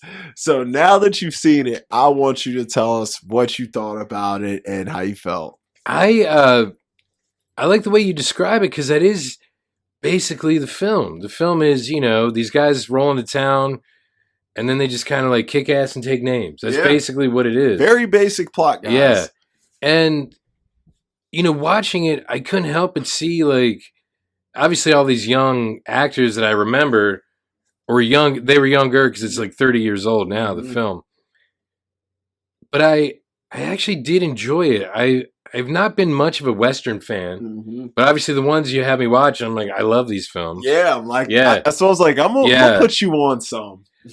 But I remember thinking like once again, you have Doc Holliday, who's like a Southern gentleman, so he would have grown up, during the, what do they call, like the antebellum South or whatever. Yeah. So you still have a hero who's, you're humanizing again a Southern, someone who, his father, I did a little bit of research because I was curious. His father fought for the Confederacy. Oh, fake. Yeah, because he's from Georgia. Yeah. So, so it's like, once again, you have, a Southern hero, because he's the guy you are rooting for in the movie. Even though, obviously, Wyatt Earp is the main guy, but, Doc is dying, so you're like, you feel bad because, and it's crazy because all three of these films, like I said, they have you try to sympathize, I think, with the Southern person rather than the Southern ideology. Yes. And that's a very good point you brought up, because it's like, I can't get behind what the South was about. Yes. But we are all people and individuals. And despite people grow as people. People grew up, at one point, people thought the earth was flat. That's true. So, some people still do. Yeah, that is strangely enough, they do. Flat earthers. Yeah, it just has to go through puberty. Yeah. That's all it has to do. Yeah, like, so obviously we grow as a people, and our ideologies change, our thoughts change, our values change. And I like a lot of these films, just like you said, you empathize with some of these people who grow up and probably have been conditioned to have terrible minds. Yes. And they were just doing their duty. Really, a lot of them at the end of the day. Yeah. And I think that's what I really realized in this film. It's the humanity of the characters, even though, like, I think you said it's kind of one-dimensional, and it can be like a flat Earth. Whatever, you still empathize with Doc Holliday, because even if you don't know what's wrong with him, he's sick. And he's dying, because I think doesn't cough up blood at a few points. Oh, yeah. Yeah. And that's the universal sign for tuberculosis, for one thing, especially at that time. But, you find yourself like rooting for who is supposed to be good. But like in The Good and the Bad and the Ugly, or even The Searchers, like there's so much murder. So who really is good and who really is bad? Yeah. Because does murdering the bad guys justify you being as good, even though you're murdering just like they do? Yeah, because they killed all them dudes, Yeah, man. that's what I think I took away from it. Like I'm confused as to, because they're supposed to be law and order, and they're just indiscriminately murdering people. And I don't think I don't want to get too political for now, but it doesn't seem like much has changed. Yeah. And if we see these representations, is that part of it? I mean, That's a really good point you Yeah. brought up there, man. Because like Kurt Russell at one point he says, "If I see you wearing a red sash, I'm gonna kill you. yeah, No questions asked. Yeah. None of that. Ain't no jail. No, you dying." yeah, So it's like it's almost like you could even take a religious step to it. It's like, well, who made you God? yes, And who yes, gave you the power to decide who gets to live and die? Because no one should really decide that. Yeah. No one man should have all that power, like Kanye West said. I think if we're gonna go like literal, the one who would have given him the power would have been, I think, Eli Whitney was the first guy to do interchangeable parts. Yeah, he In a was gun. with the with the revolver or Mhm. whatever, right? So he would have been the one who gave him the right damn. by making Eli it Whitney easier. did that for guns too. He made the cotton The gin cotton too, gin. right? That Yeah. dude was smart as hell. Yeah, yeah. Hey, he helped black people a lot. He back did. then, bro. Honestly, it sounds weird, but he did. He Because helped have you ever black seen people a Hands lot. from? Oh my God, yeah, that would. Yeah, man. I'm Yeah. like, yo, he came clutch. Yeah, That's funny, man. Yeah, but that, yeah. I mean, you're right though, man. Like, who are these guys heroes? Yeah, are they? That's really the question. And then when you look at like what his life was like before that, because you know the woman he was with in real life before they moved to Tombstone, they had a brothel, She was a hoe. and he was maybe could have been a pimp. You know what I Yeah, mean? he could have been a pimp, or he was at Yeah. least a member of the club. Yeah. So like he was not necessarily law abiding, and then he ends up becoming a lawman. You know what I mean? Mhm. Like, And like- your wife is a drug addict. yeah. Yeah. Yeah, so it's like I think that's what I took away from it. I was more confused from a modern point of view of like how Law and Order is represented and what that means for like looking at Law and Order now. Yeah. Because Law and Order now is definitely different than it was back then. Yeah. But in a weird way, in Tombstone, they were at first they were trying to be quite civilized and They were. I think fair about how they went about it. Like when they were like, "All right, listen, guys, rules are simple. You can have your guns, you just Yeah. can't carry it in town." And they wouldn't shoot anybody. They would just like pistol whip them. Mm-hmm. Yeah, let's just instead of, disarm. Yeah, because Kurt Yeah. Russell wasn't trying to kill nobody. yeah, You at know, first. he really at first, and then yeah. you know, it got once they shot at the women though. That's, Yeah. dude, like, and even because like even in the movie they say it, they're like, "Bro, who does that? Like, no one does that." Yeah. And I was reading about it, and they're like, "Bro, nobody was shooting at women like that back in No, the day." I no. was Like it was a strictly male thing. Like that's yeah. I'm like, and I'm then not they shooting kill his wife. brother though.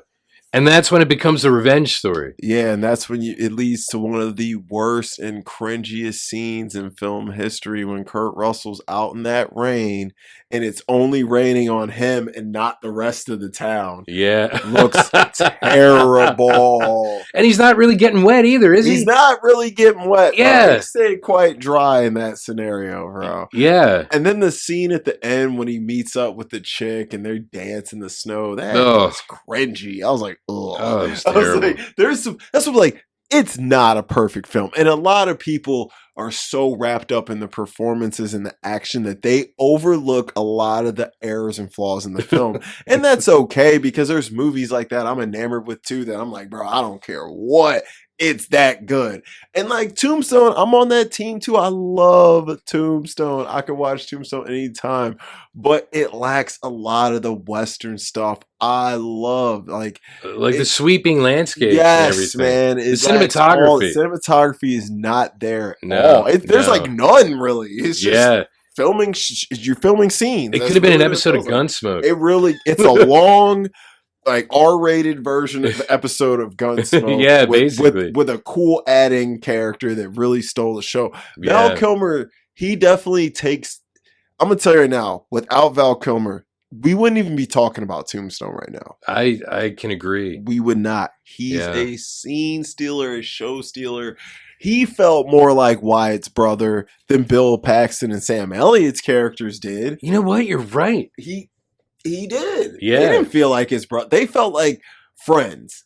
Doc felt like a brother. Doc was putting himself on the line, his health on the line to help them when he didn't have to. Yeah. Whereas the other brothers are like, man, we don't even want to be a part of this crap. Yeah. Doc's like, I'm all in it, baby. Yeah, yeah. So, and you know, Doc had his chick, you know, Big Nose Kate. She was. Was that her name? I don't even know. That's her name. Oh, wow. And wow. he's like, you know, she's trying to. The doctor's literally like, you need to stop everything you're doing, and she's like, have another cigarette. All good. Yeah, have a drink. Smoke and a drink, and I'm gonna let me take care of you. Yeah. I'm like, well, goddamn, woman. Yeah. Like he even says, you might be the Antichrist, bro. Like, he does say that. Yeah. I'm like, yo, bro, this woman is not. Man, I'm like, she's cute, but you know, she was my flavor. You know, pale redhead. You know, she was my flavor. But I'm like, yo, I wouldn't date this woman. She trying to kill me, man. Like, maybe she wanted him to go out with a bang. Wait, yes. Yes. She wanted him to go out with a bang in more ways than one.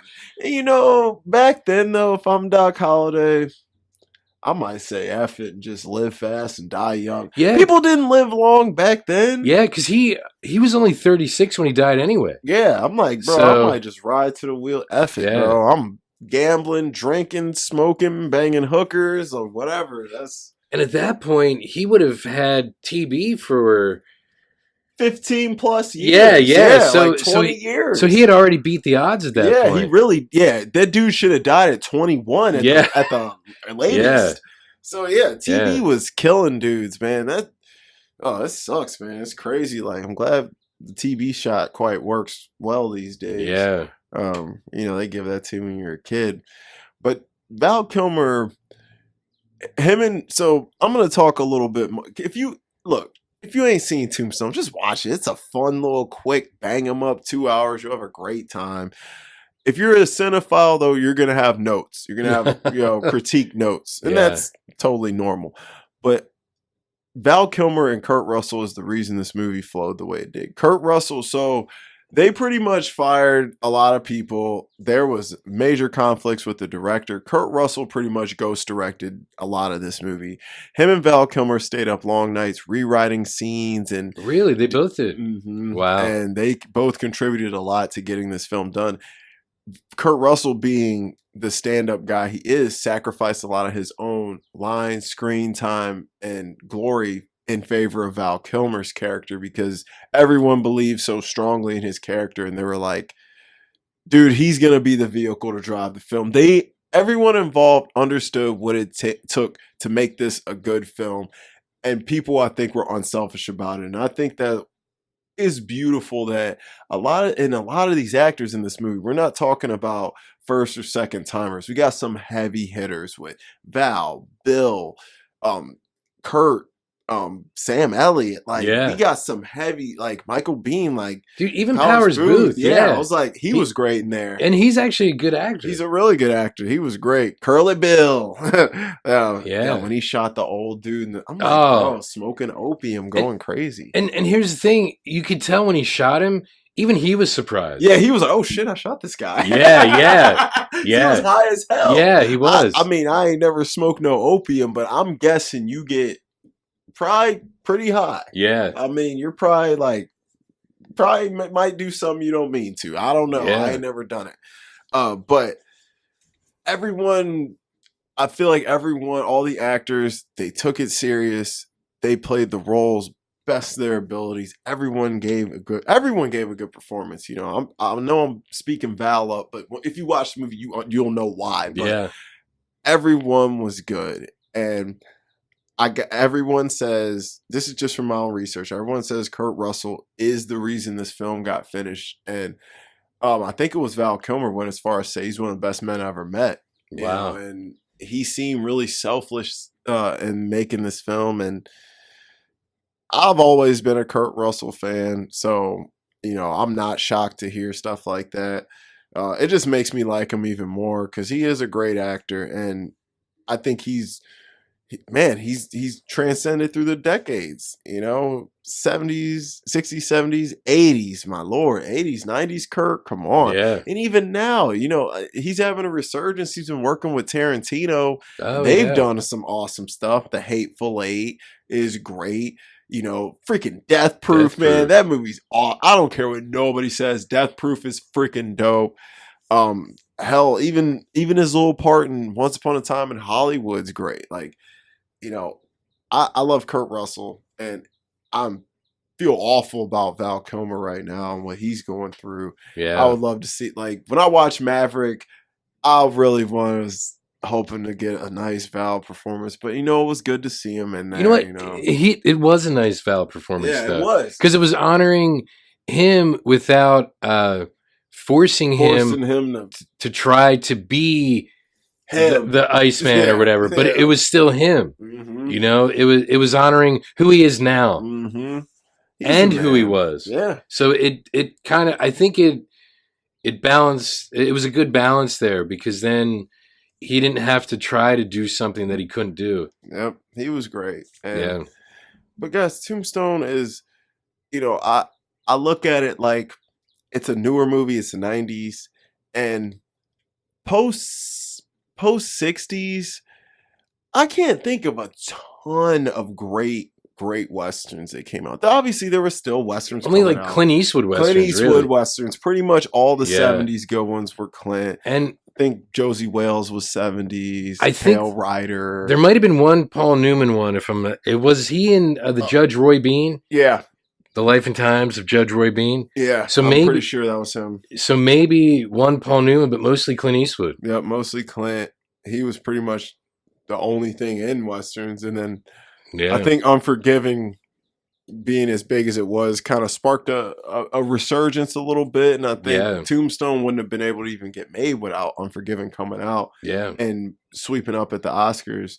But honestly, since Tombstone, I think there's only been really 2 westerns to come out that I like, and that will be the True Grit remake from the Coens. That's freaking right. Awesome. That's right. Freaking awesome. And Hell or High Water with Chris Pine and Ben Foster. Oh, yeah. And Jeff Bridges.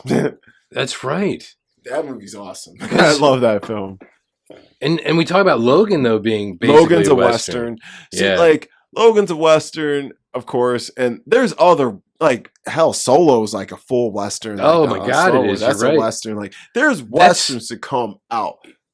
I'm sorry, you bring up Solo really quick. The bad Angel Eyes, the way he shoots the guy in the beginning of the movie under the table, just like Han Solo. Yeah, just like Han Solo. Yes. Oh yeah.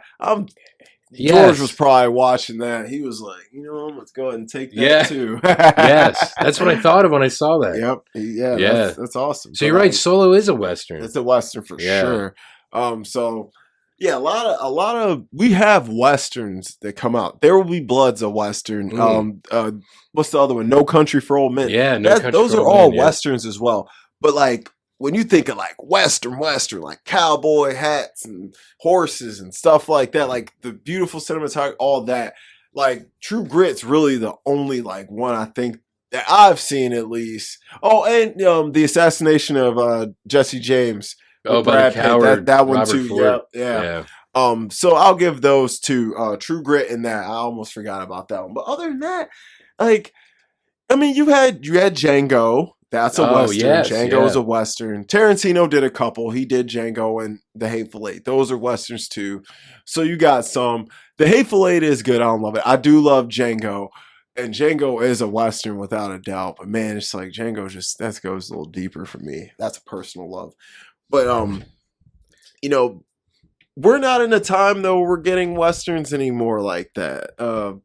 if you do, it's on a smaller scale. Netflix will do some. They did The Power of the Dog with Benedict Cumberbatch, and they did The Harder They Fall Yeah, and The Harder They The Fall, Concrete yeah. Cowboy, those were all good. They're all good. Yeah. I just don't think any of them capture the magic of the golden era of the westerns. Yeah. And I think Tombstone was, as much as it's not, as much as it doesn't flow with those films, it's still probably the best thing we've gotten after that. And unfortunately, one of my favorite genres of films is kind of dead. And, we still get them, but westerns, nobody's checking for westerns. It's not the grandeur. It's not. And it's fallen on a dead genre list. Same thing with comedies, man. Like straight comedies are dying. Yeah. You might get some on streaming here and there. They usually aren't that good. No, that's why they're straight to streaming. Yeah. And then there's when's the last time you went and saw a straight good comedy in theaters? Like, that wasn't a Marvel movie. That wasn't a Marvel. That wasn't. Because they that had was so just much a comedy. straight comedy. Like, it was there to make you laugh. God, you know what? I think I might be able to answer that. Okay, what you got? My God, I can't think of it. Role Models was probably the last film that I saw in the theater. 2008. I know, isn't that terrible? Yeah, but it's a great film. Love it. So funny. I think it's probably one of the last that I remember actually going to the theater and wanting to see. Mm-hmm. I think the last great comedy I saw in theaters was 21 Jump Street. Wow. With Jonah Hill and Channing Tatum. Yeah. And that's 2011 or 12. Yeah. Bro. That's old. That's over 10 years old. I did like Seth Rogen's This Is the End too. That's funny as hell. I did see that in theaters. That's funny, but I don't think people would put that in with the greats. Yeah. So yeah, Role Models. I'd say the last one that I seen in theaters that would be considered classic would be The Hangover. Oh, that was 2009. 09, bro. Yeah. It's almost 15 years old. And both The Hangover and Role Models had Ken Jeong. They both had King. They did both have King John. Yeah. I didn't think about that. Also in Community, one of the best shows. Yep, Community. That's so. Wow. You know what? For next time, we won't tell you guys. We'll discuss this off camera because we don't want to break any promises. But we should probably do a comedy episode and discuss that, and maybe go through, pick 3. We could do another 3 and pick like. We'll think about that. We'll talk about that off camera. Yeah, we will. Guys, we kept you for a while today. Wow, we did. We talked about some good stuff, but I think we got a lot accomplished in this conversation. I think you as a listener should have a lot to take away from, especially thematically with these films and what they represent and why they hold their place in history and why it's important to revisit these films and how they teach us about the world around us that we actually live in. Because yes, we talk about films which are fictional and it's for our entertainment, but they are rooted in reality for the most part. And most people write these films based on things that have actually happened or things they've actually experienced, which we can relate to. I agree. I mean, this is well said.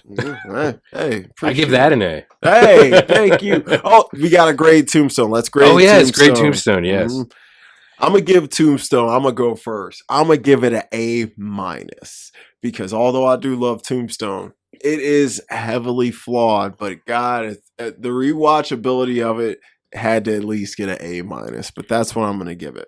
I might give it a B because I realized as you were talking about the death of one of your favorite genres, Tombstone may have actually literally been the tombstone on. It might have been the tombstone on the genre. On the genre, yeah. It could have been. And that's terrible. It's terrible. Yeah. But if that's the last film, if that was like the closing of an era, not too bad. Not too shabby. But like I said, guys, Tombstone, it's great. But out of the 3 films that we named, I think the overall best would be The Good, the Bad. Oh my God, yes. And Eli Wallach. Eli Wallach alone. Yes. Eli Wallach and Val Kilmer, they're vehicles for the latter 2 films we discussed. God, if only they could edit together a Tuco and Doc Holliday film. Oh my Lord, that'd be freaking great. Best Western ever made. Ever. Watch it every day. Yeah. But all right, guys, I am Dom. I am Jamie. This is the Cutting Room Floor. We will see you guys later.